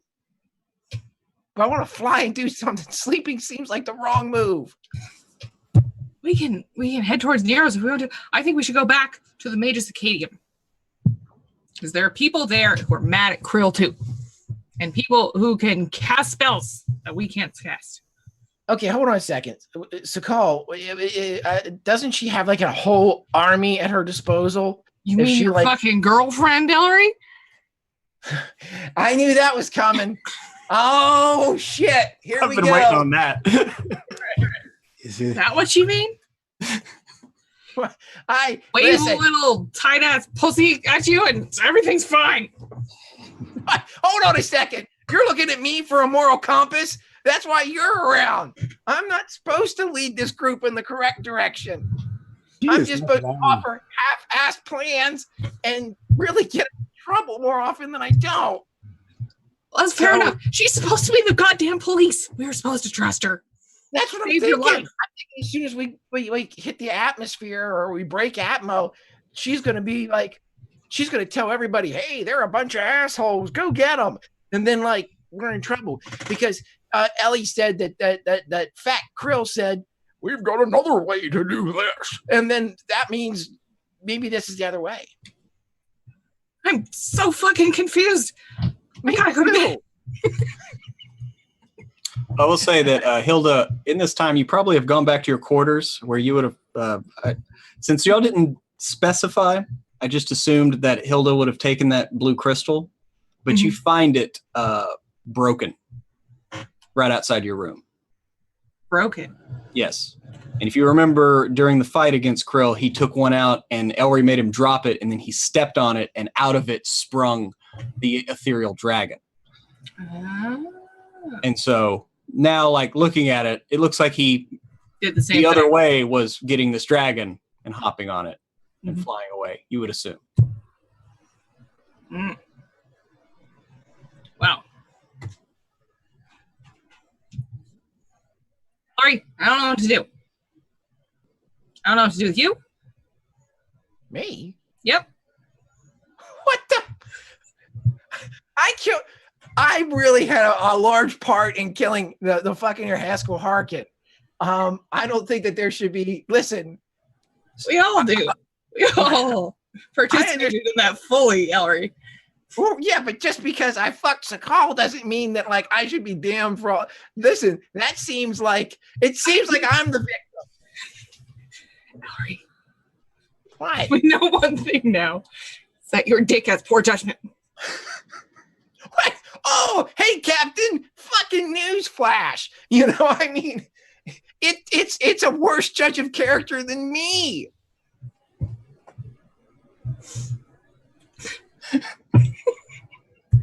You got me. You lost me. Oh God, we lost the deal. He's gone. Oh shit. Well, fair enough, Ellery. So let's answer the question where we need to go. If she's got the whole fucking space force with us, against us right now, then we need to collect our allies. What? Who are they? Magus Acadium? At the very least, they're Krill's fucking enemy. All right. Hilda is correct. Yep. I cannot think of anything else as far as a destination to find help.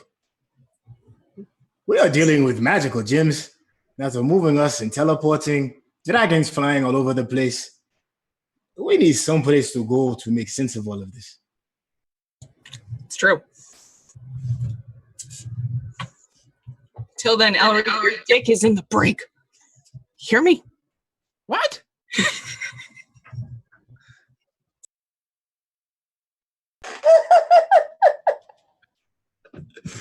And I quote Emma in 2018 just said, your dick is in the brig.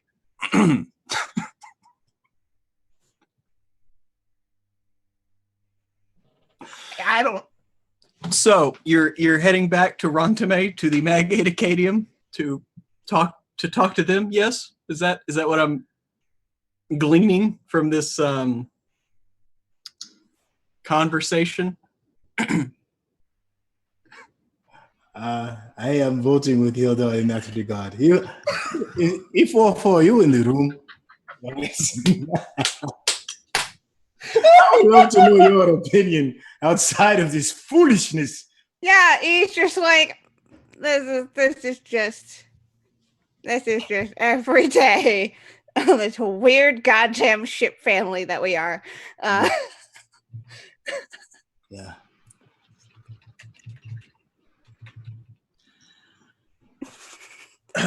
I apologize. Emma broke us in the backstage chat once again, as only she knows how.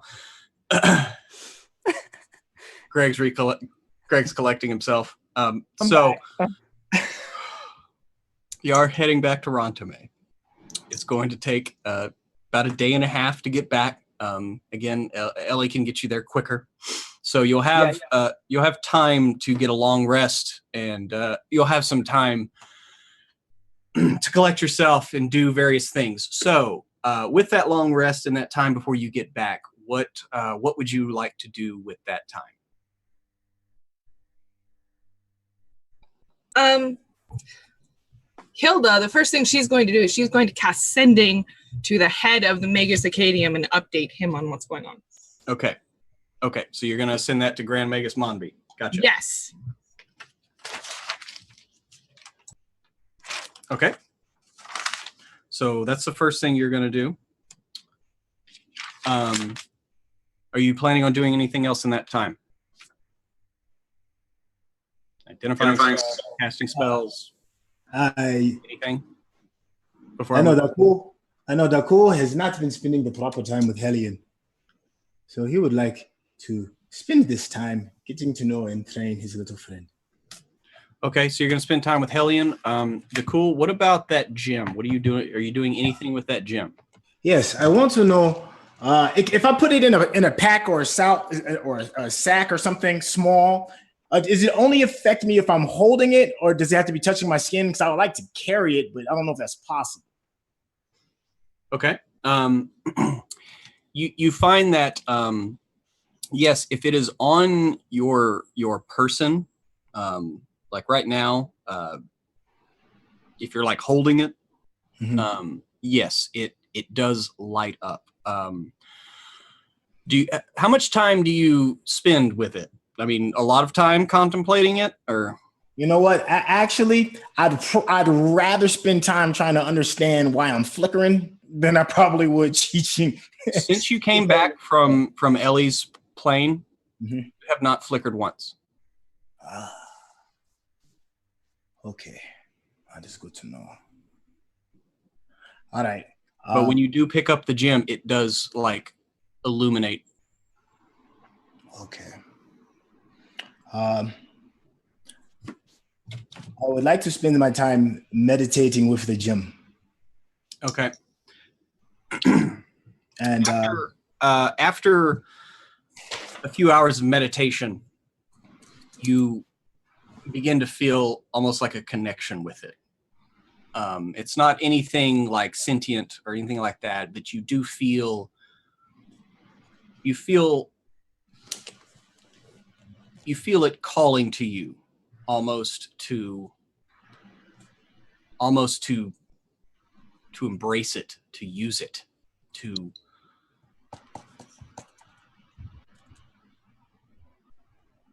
I mean, it's just kind of like you just feel this like a beckoning almost. Okay.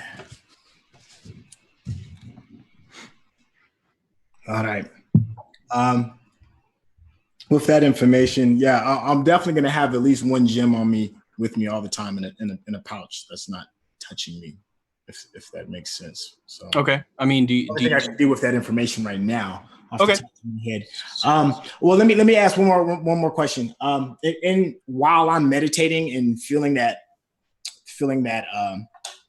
sensation of the beckoning and calling, Do I feel any change if I ask it questions or whatever that feeling is in that meditation? Like, well, I mean, do you, like I said, it's not like talking or anything like that. You just feel pulled in it, like in a direction of it. And so do you engage with that feeling? Yes. Okay. So you're sitting there on your bed with Hellion or, and doing whatever, he's eating some whatever. And as you're meditating, you feel that, and in a flash, you are outside of your door.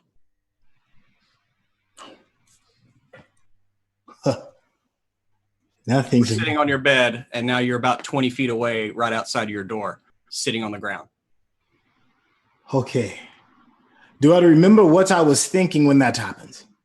Well, you just, like I said, you felt like a beckoning, like a pull, and almost internally you gave into it as if like, yes, I'll go that way. And you were there. And you don't really feel that sensation anymore. Okay. Oh, what do I do with that? Okay. I am going to tell Hilda what has happened. Yes. Whoever Hilda is, I am going to be absolutely excited first. Holy shit, I teleported.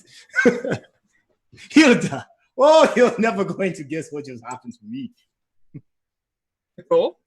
Yes, I have the gym. I'm thinking, I feel it. I feel this direction of this pull. And I gave in to that feeling. And the next thing I know, I am out of the door. This gym is the capacity to move us. Move me in some way. We have to understand this more. If it can move me, who is to say it cannot move more than just me? Or move you from where to where? Say that again. Where to where? Did you I was laying in my bed. I was thinking with the gym. I closed my eyes, and when I opened them again, I am outside of the door. Were you still lying down on your bed? Like still lying down? Or I was standing up? I was still standing, right? You're standing? I think so. Yeah. Yes, I don't have to recall exactly if I was standing or sitting. I was too excited. Oh my. What is happening? I'm just wondering, did it change? Were you able to change your axis or not? What? It's just, I'm taking notes. Nicole, damn it. You're right. I am. Let me calm down. I am just. Well, I mean, Nicole, you're sitting on your bed, and you ended up sitting on the floor outside. You were kind of in the same position. You just changed spots. And where were you in between? Were you aware that you were in someplace different? I have no idea. Was it momentary? It was like that. Was there a sound? Did you smell anything? Can I take your temperature rectally? You think you heard a bamf and you smelled rotten eggs. I'm kidding, but so you Nightcrawler fans. No, you think you maybe caught a flash of blue? Like maybe? Okay. Yes. What's that voice in my head just said? Flash of blue. We have to explore this. Yes. Oh, I accidentally expanded the chat, so that's all I can see. Sorry. We do have to explore it. This is fascinating. I want to ask Ellie. Yeah. Let's ask it. Will you be nicer to her this time? Hey. Like, she's a fucking monster. But so are you, Nicole. I am developing a better fondness for Ellie. However, she is still a child. Mm-hmm. And like children, they need good parenting. Yeah, we're trying. All right. So, while we test this out at the helm, I want you to watch me to make sure I get back. Okay. Yeah. So, excitedly, Nicole's gonna go to the helm and talk to Ellie. Okay. She comes out to talk to you. Ellie, you have way more experience with moving in and out of planes. I was just in my bed and I was transported outside of my door. Can you explain this? And he's going to sit in the Spelljammer chair if nobody else is sitting there. and just connect. Okay. I mean, she comes out and just talks to you. Okay. There's nobody, controlling the ship right now. She's just flying. I mean, I don't know. It And she kind of looks at it and she's like, looks really really bright. Covers her eyes a little bit, even though it's not really that bright to you. Okay. Yeah, Dakota's going to try and do it one more time in front of everybody. If it's okay. possible. Yeah, like I was saying earlier, as you're sitting here doing this, you don't really feel that beckoning anymore. It has waned. It's still, the gym still is lit up, but it's the damnedest thing. You don't feel you have access to that. Okay. When I feel that feeling again, I will be sure to have somebody witness it. Okay. That's it. Nola, do you do anything else with the gym? Other than, ask questions or?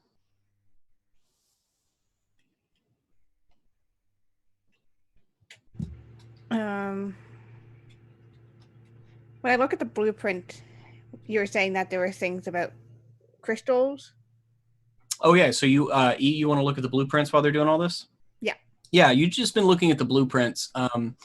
There were the ones like kind of the 3 layers for you, and you find the other ones, and they are it appears to be the physiology of a humanoid, if not human itself. You know that generally most humanoids have the basic same physiology, but these look distinctly like blueprints for a human. And you just notice at various parts, again, you can't read the language. It's written in some other language. And these blueprints are made of a different paper than the ones of you, and they're much newer, more better kept maybe. You do find that there are various parts where there are like almost like nodes marked, and it's like the palm, and then there's one in like the bicep.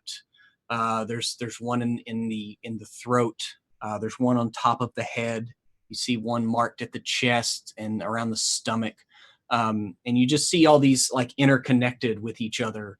And then kind of just, I don't know, give me like an investigation. As you're kind of just looking at all this stuff, trying to put it together. That's a 19. Okay. Yeah.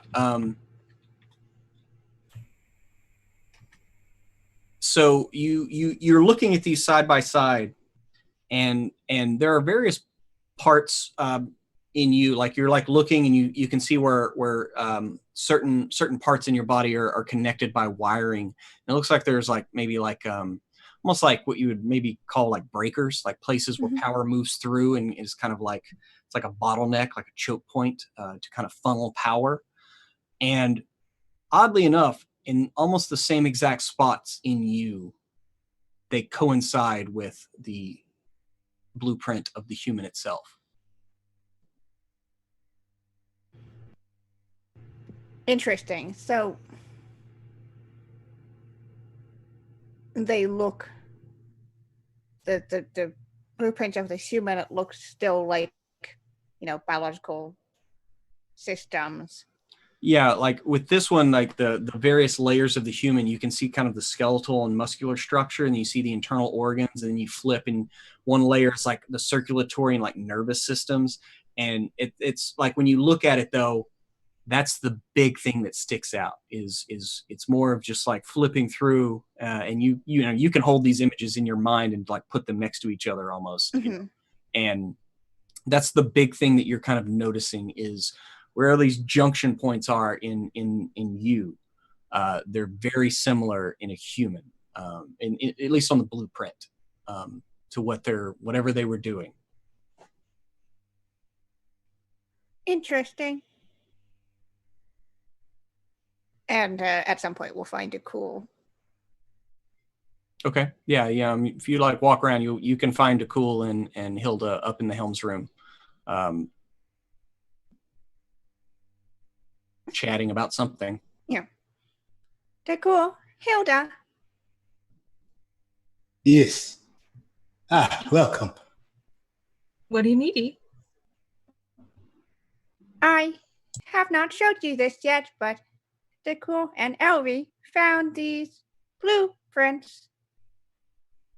They are the blueprints of my make and humans, but like the ones we were fighting. Crystals embedded in them and in very similar places where I have my energy points, you could say. Oh my. Oh my goodness. It's ISIS. Oh my. That's can I look out? E? Yes, I have stored them in my brain so you can have the hard copies. Thank you very much. That's So incredible. hand them over. So you are saying that these in your powder points, this is the same place where the blue crystals are. That is very interesting. Hilda, is it possible to see if there is a connection between these crystals and E404? Maybe swapping out the powder points. Well, that's theoretically possible. We might even be able to try to put them in you, I suppose. I mean, you're just a biological machine. Really? Maybe if we start small, switch just one out and see what happens. Well, what do you think, E? Do you wanna do that? It's up to you. I think it would be interesting to explore at some point. I do not know if this is the right time, but Well, it might be interesting. DeCool is just saying he thinks it has like translocation properties.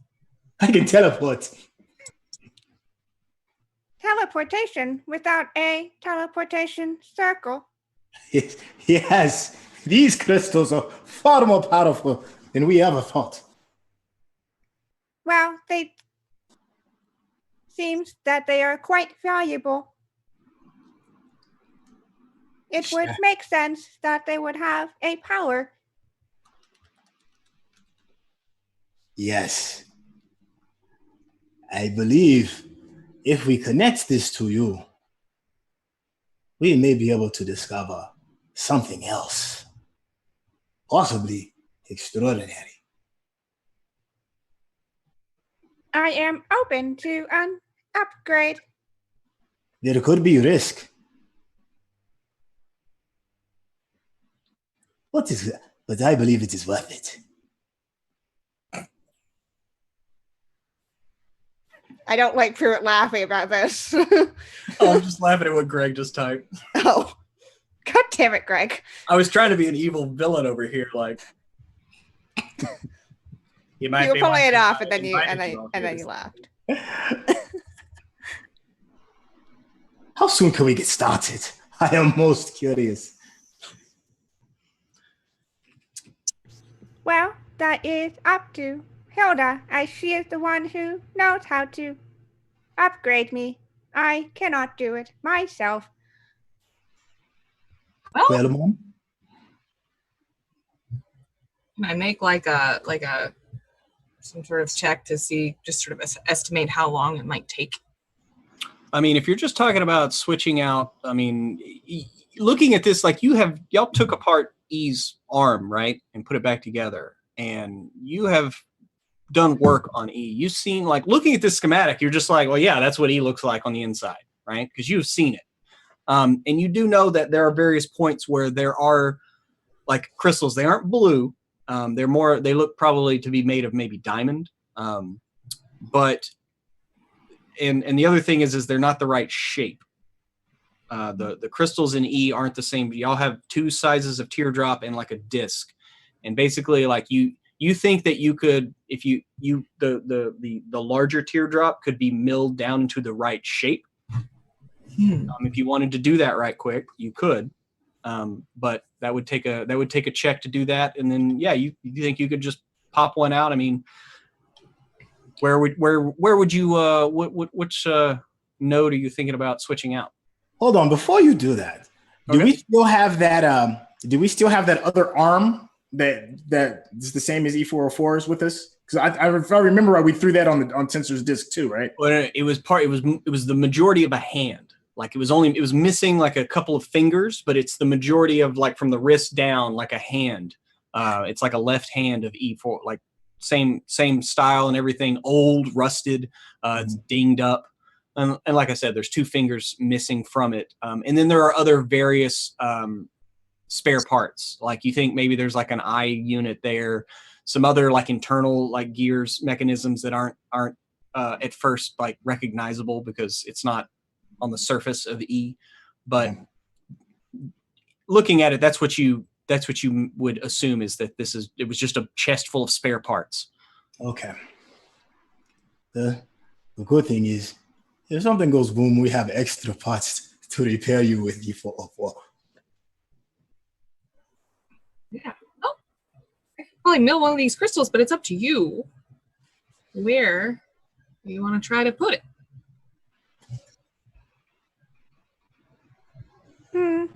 I suppose a lesser risk area, so not within my internal core.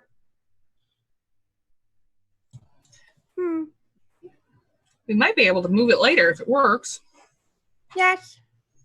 Perhaps my left arm. All right. Well, I am almost done with everything else that I need to do. But I can try to work on this crystal. Okay. So yeah, if you want to give me a roll to work on milling that into the proper size, like sorting through the spare parts, you do find like it's cracked and it's old, but it is a crystal of the same size. Like you do have like a something to work off of at least. Okay. Should I do like what would that be? Dex check or strength check? I mean, if you want to give me just like a smithing roll. Something. Because there's actual like jewelers kits. There are, and Hilda doesn't have one. So yeah, you don't have that. So I mean, you could try it. Yes. You would be, you're not as good as like say a jeweler would be at doing it. So I mean, I would let you try. Basically, make a straight like kind of dex check for milling it in the exact size. Okay. Would anybody on board have one? You know what? Let's see. Somebody give me a die. I've got one, Pruitt. Huh? I've got a 20-sided. Yeah. You roll your die. Okay. What'd you get? 8. Okay. Yes, there is a crew member on board that knows how to do like jewelry, very crude jewelry work. We'll say it's Tall Gene, the only other halfling on the crew that Ori hasn't managed to run off yet, even though he wants to. Hey, I got Mean Gene here. He's gonna help you out. Crystals. You need me to make a jewel or something? Oh, Jeweler geez, Gene. Well, I mean, they call me Tall Gene. They're kind of dicks, but yeah, I mean, I could do that. Do you want to be Jeweler Gene now? You can be. I'm the captain. I can make that happen. If they stop calling me Tall Gene, you can call me whatever you want. Okay, Jeweler Gene. Okay. Let me see if I can. We can call you Gene in the holograms. Yeah, the holograms. Oh, I've heard about those. They seem pretty cool. As he like pulls out his little kit and like a little, he's got his eyepiece in, and he breaks out. He's like, "So what do you thought? You want me to make it this thing like this?" And he holds up, Do y'all just question? Which gem do you hand him? Just one of the normal ones? Yeah, probably just one of the normal ones at this point. Awesome. Yeah, so he begins working on it, and it'll take a few hours, and so it's a couple of hours before he comes back, and he has a crystal. It's roughly it looks pretty good. I mean, you're no expert with jewel cutting and facets and all that, but it looks same number of facets on each side, about the same size, holding them up side by side. And I will say, in that time, since it has been a couple hours, Dakul, you feel that urging come back. Like you just kind of like feeling that gem. You kind of feel that pull again. Oh. Hey. Since y'all, it's been a short time since that happened. I'm getting that feeling again. That feeling, that calling. I'm going to try it. Okay, where are you at, and where do you try it?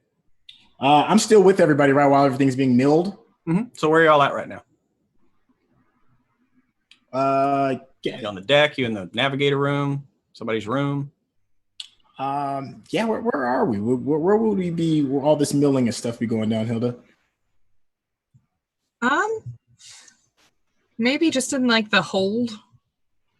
Okay. Some place where if it blows up, it's not important. Less important. Okay. I'm going to yell out loud. Ellie, are you around? And you just kind of hear in your head. I'm flying the ship. You need me? I need you to keep an eye on me. Okay. From here? She implies like from her home, from the ethereal plane. Yes, from there and here. Just make sure you know where I am. Okay. I'll explain it later. All right. Dakul's gonna go into his meditation again. Okay. And y'all know how Dakul meditates. Yep. So you just roll it up, light it up. Get naked. Dakul takes all of his clothes off, lights up. He's holding his gem while his clothes are gone. And, okay. And you exhale and you concentrate. And y'all all see Dakul. And he's about 20, 30 feet on the other side of the cargo hold. In a flash. Holy shit. Oh, Yes. Dakul. And you hear her like trying to like explain something, but she doesn't know how. It's like, You were here, but it's like a split second. You just like, and you were gone. Okay. I was always here on the ship, correct? Did I go any place else and then come back? I was just here. I saw you in the ethereal for like a split second.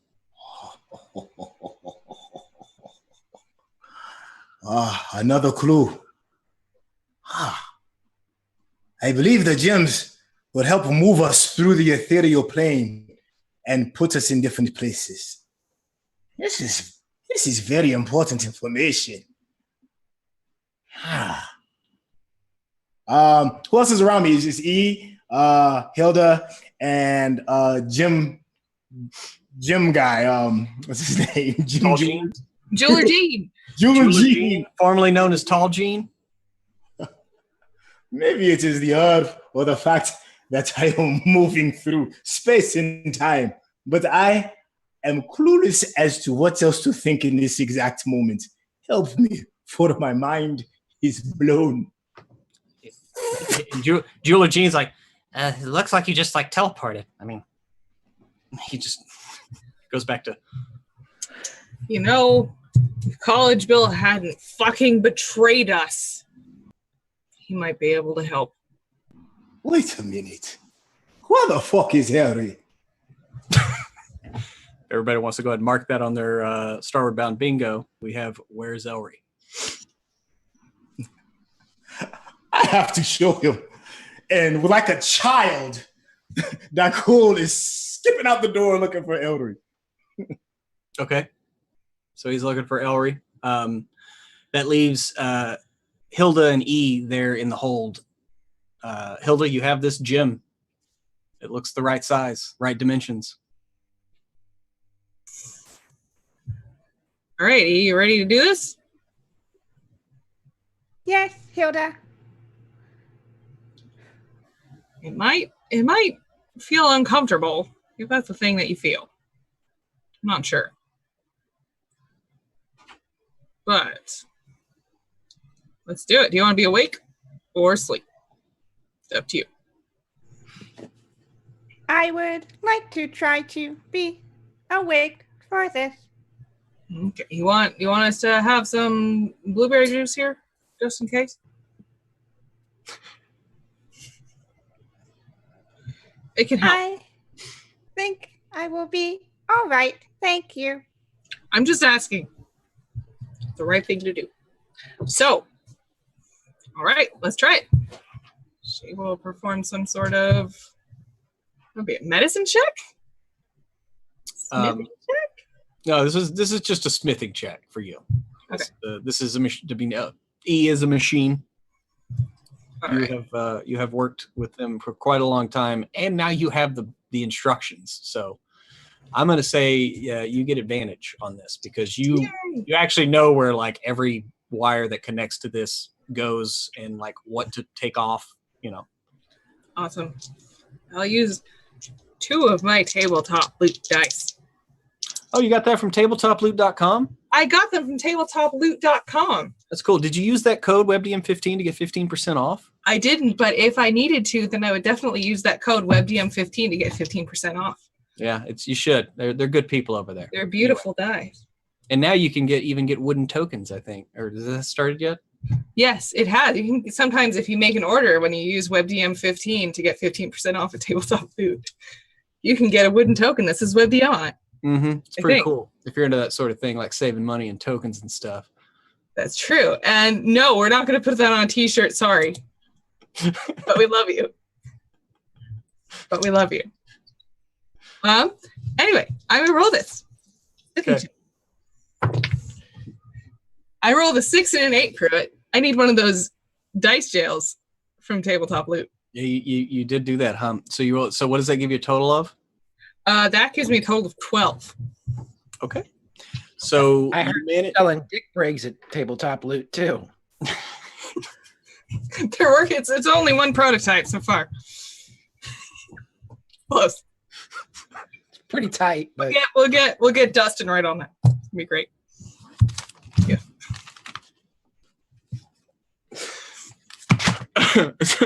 Use WebDM15 for that. It'll work for that too. I'm wearing one now.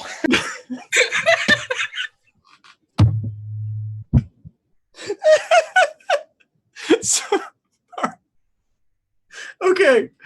All right, E404. Are you Ken, are you there? You live? Yes. Okay. Hello. Oh no. Okay. All right. E404. So Hilda, you managed to pop out the crystal that is in which where are you doing this? The palm, the forearm? You never probably- specified which spot. Oh, You forearm? saw left okay. arm, forearm. Forearm? Yeah. Okay. So yeah, you managed to pop it in. You've reattached all the wires. It looks the same as the schematic. So E, what do you do?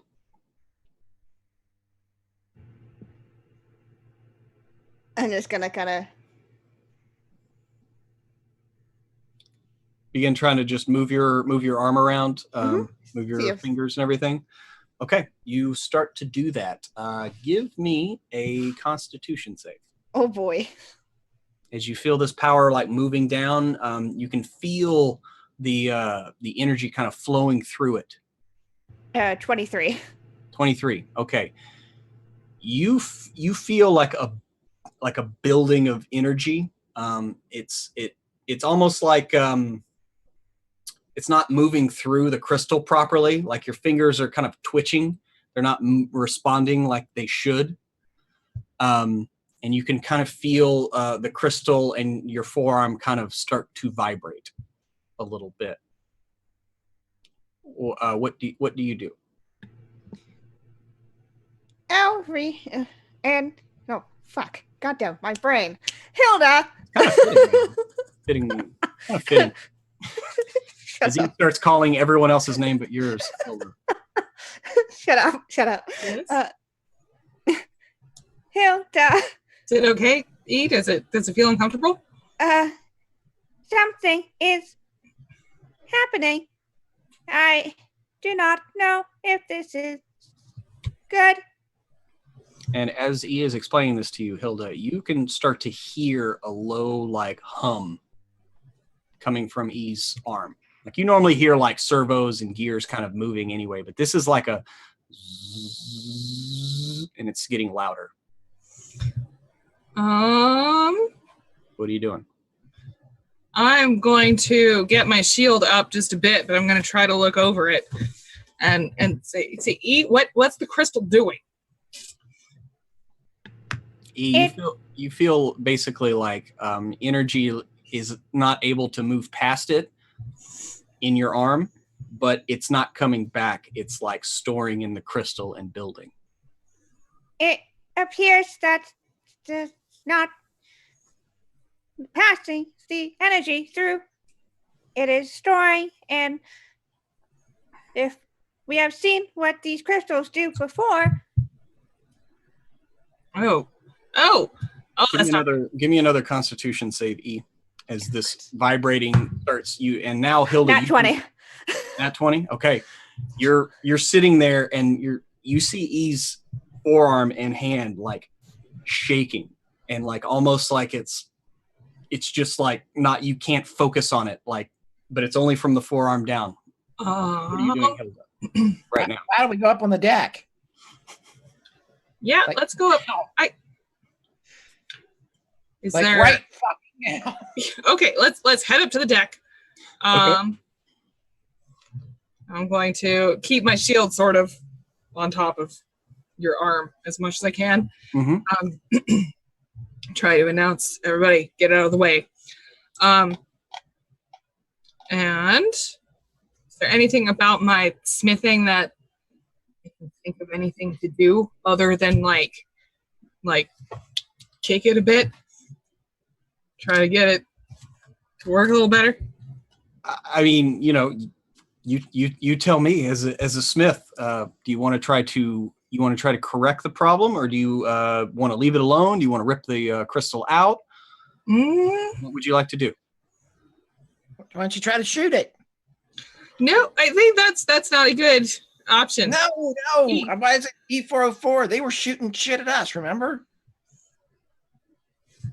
They were shooting at us. It's up to you. It is your arm.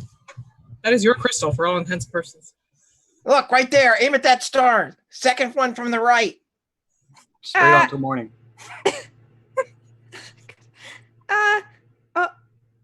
Okay.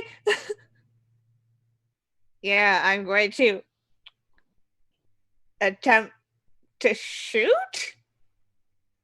Okay. Give me one more Constitution save, as E just kind of, their hand is like shaking, and they just point their hand up into the sky. 18. Okay. 18. Okay. Yeah. Y'all hear this like humming getting louder and louder, and it reaches almost like a fever pitch. And E just kind of like lifts their hand up, and you almost see what maybe would almost seem like worry on E's face. I'm not really sure because the face doesn't really move. And then in a flash, E, your hand folds back on itself and forms like a circular like tube, and like all that energy erupts out of your hand and flies into the night. Oh, fuck yeah! And that's where we're going to leave off tonight.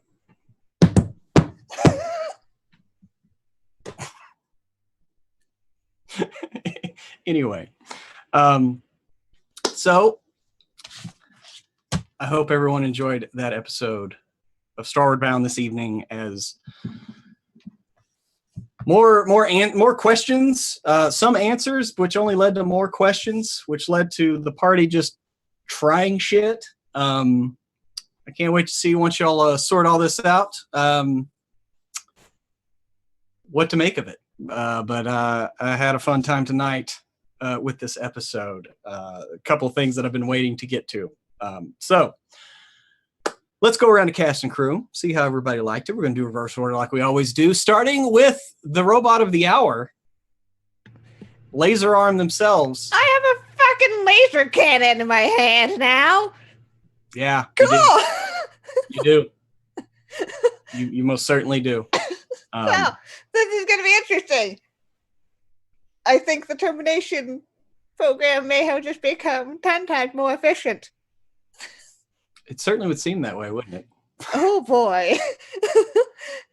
This is going to be interesting. He's gotta figure this out and figure out, with some help from Hilda, how to use it without having to constantly risk blowing up their arm. The dice were with me today. I don't know if they will be in the future. I'm not gonna lie, I really wanted you to fail one of those con saves. I know you did, Pruitt. I know you Make did. me an asshole, but it would have just been fun to watch. I would have been the same, but yeah. Man, I love this game. I love this crew. I love everything about it. Going into space and being able to do all these crazy shenanigans, going from, real feels and emotions to goofiness in the span of 3 hours is, I think our brand at this point. Yeah. It's the kitchen sink style of gaming, just all of it. Yeah. Yeah, it's all good, and I love it so much. But yes, hello, I am Kenna. You guys can find me over on Twitter at KennaS. Best way to figure out what I'm doing, because I am all over the internet playing role-playing games almost every day of the week. Especially with the new season coming up, where I'm going to be announcing a whole bunch of things happening. New shows I'm in, new characters I have, also new games I'm running. So cast announcements for things will be going up soon. So definitely check me out over on Twitter, and I love chatting with you guys, so hope to see you around there, and I will see you guys all here next week, where we get to go maybe figure out things and test out more laser cannon arms. Mm-hmm. Most definitely. Moving on over, Greg, you're still with us, yes? Yes, I'm still here. I was working and got my internet sort of up. I don't know. Hopefully it's working. Sorry, I was kind of AWOL there for the first 40 minutes or so. Had a great time. The backstage chat is the most happening spot on all of the internets. It's where, and now that we've got Grant involved, it's even worse. Or better, worse by better by, you know what I mean? It's best. I love playing this game. This is just it. When you can have such great lore, such great story, and then I just get goofy, we all get goofy, and there's Dick Veins. It's just the best. Grimjack21502 on the Twitches and the Twitters. Where can you find me? Please go to my Twitter, and you can find all of upcoming things there. You can see me tomorrow on the D&D channel for some Dragon Heist from 1 to 3 Eastern, and then you can see me on my own channel on Conan Age Undreamed Of from 12 to 2, and Emma will be back this week as we dive into the city of Kull. And then from 2 to 4, we have a little Firefly action on Friday. Also coming up, I have I see Project Cronus is off this week, Project Athena on my channel from 7 to 9 on Sundays, but then you can also see me over on Encounter Roleplay as I do a little Dragon Heist DMing myself. Uh-oh. Am I roboting? Oh, you're here. Oh, okay. I look like I'm roboting. You just look like you're roboting. We hear you. You're dropping frames, but you're okay. Okay, great. So anywho, yeah, I'm over on Encounter Roleplay doing the Dragon Heist, and then later on, that's from 5 to 8 on Eastern on Monday, and then from 8 to 11 Eastern, I'm over on Unmade Gaming doing some Tales from the Loop, Atari Twilight, and I'm going to get out of here before I freeze entirely. Later. Awesome. Next, our flickering man himself, DeCool. What's going on, man? What do you think's going on there? Man, I'm so happy to be to spend time with my dysfunctional family, my little dysfunctional side family, where there's always some shenanigans going down. Once again, another great episode. This is more like the upgrade episode. I love these little quieter moments. Don't get me wrong. I love kicking ass and shooting arrows and slashing people with swords. But these episodes to me are just are priceless because we get to dig a little bit deeper, man. And it's looking like you're setting us up with some nice, cool new toys. Ooh, boy, I can see and smell some possibilities. So once again, I'm all fired up for next week. In case you don't know, my handle is Sintel. It's your boy Trey Murphy. You can reach me on the Twitter sphere at Sintel or on Instagram as well. A big plug and shout out to Lights Camera Discover, where we teach the filmmaking process to kids and we put an importance on the art of storytelling. If you are interested, please check us out at lightscameradiscover.org. There is a very good possibility we will be coming to visit your city. We are coast to coast and we are expanding as quickly as possible. So please feel free to check us out. Crew, once again, double thumbs up. You always keep it interesting, brother. I gotta give it to you, man. You got some sick, weird, twisted stuff going on up in here, man. And I love it. Yeah, you don't know half of it. Anyway, and last but not least, our communications director, Emma Lambert. It's good to have you back. It is good to be back, but at the same time, you cause us pain, Pruitt. Yeah, that's why I really wanted you to back for this one. Yeah, you do. Every time we think that there's some sort of triumph, you're like, nope, I'm going to kill your first officer. I was this close to forgiving him, and now Hilda's going to be mad at him again for fucking dying. Yes, that was one of the best sessions ever because it's such a roller coaster. It is. I love that we have this group and this dynamic with all these characters that can actually support going from this super low to this super high and masturbation jokes the whole time that you guys don't even know about. Yeah, you guys are jerks. Yeah.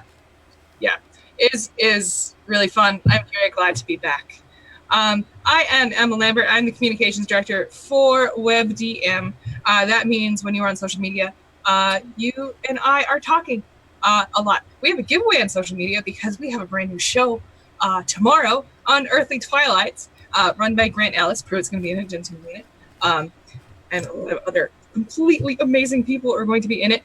And we're giving away dice because we are very excited about it. So if you don't follow us on social media, check us out and see if you'll win some dice. I'm on this show. I am on Conan on Friday, and those are the only shows I'm on, and they're wonderful. And yeah, I am happy to be back, and I'll see you next week. Yeah, and before I do the closing sponsors there, I think Bad Boy Grant, you got something for us there, Grant? I got a little something that I came up with just before the end of the show. I hope the audience can hear me, and I hope everyone on Zoom can hear me, because Starward Bound is about a team in space, flying around wild space. They'd be given play as chase. When they made their characters, they had to choose a background class and race. When they meet beholders, they smack them in their place. We're all aboard our ship, the lovely Dawn Rose. No, you cannot have a lift. We don't drive no stinky hose. And if that hurt your feelings, that's just the way it goes. It's the sci-fi space fair and voyage of the two WebDM shows. We got Pruitt, Trey, and Greg, three good-looking dudes. Then Emma and Kiana, the finest-looking two. But if you want to come along, you gotta sign up for the crew. Don't forget our sponsors at Tabletop Loot. So now our show is closing. Bad Boy Grant is not for posing. This cast and DM are the chosen. Now let's get out before Obs gets frozen. Drop the mic. Well done. Well done. So that is Grant behind the scene, flipping the switches, and making that ass drop. And so We're going to get out of here, but like I said, Tabletop Loot, head on over there. They're our sponsor, WebDM15. That's going to be the number you need. Get that 15% off and get all the dice you need. Thank you once again. Thank you to Alexa Bonner for the art. I believe we've got her Twitter handle there. Follow her. Send her a commission. She can draw you some awesome art. If you like anything you've seen here, she did most of it. And that's going to be it. Until next week, as we always say, may the dice ever roll in your favor.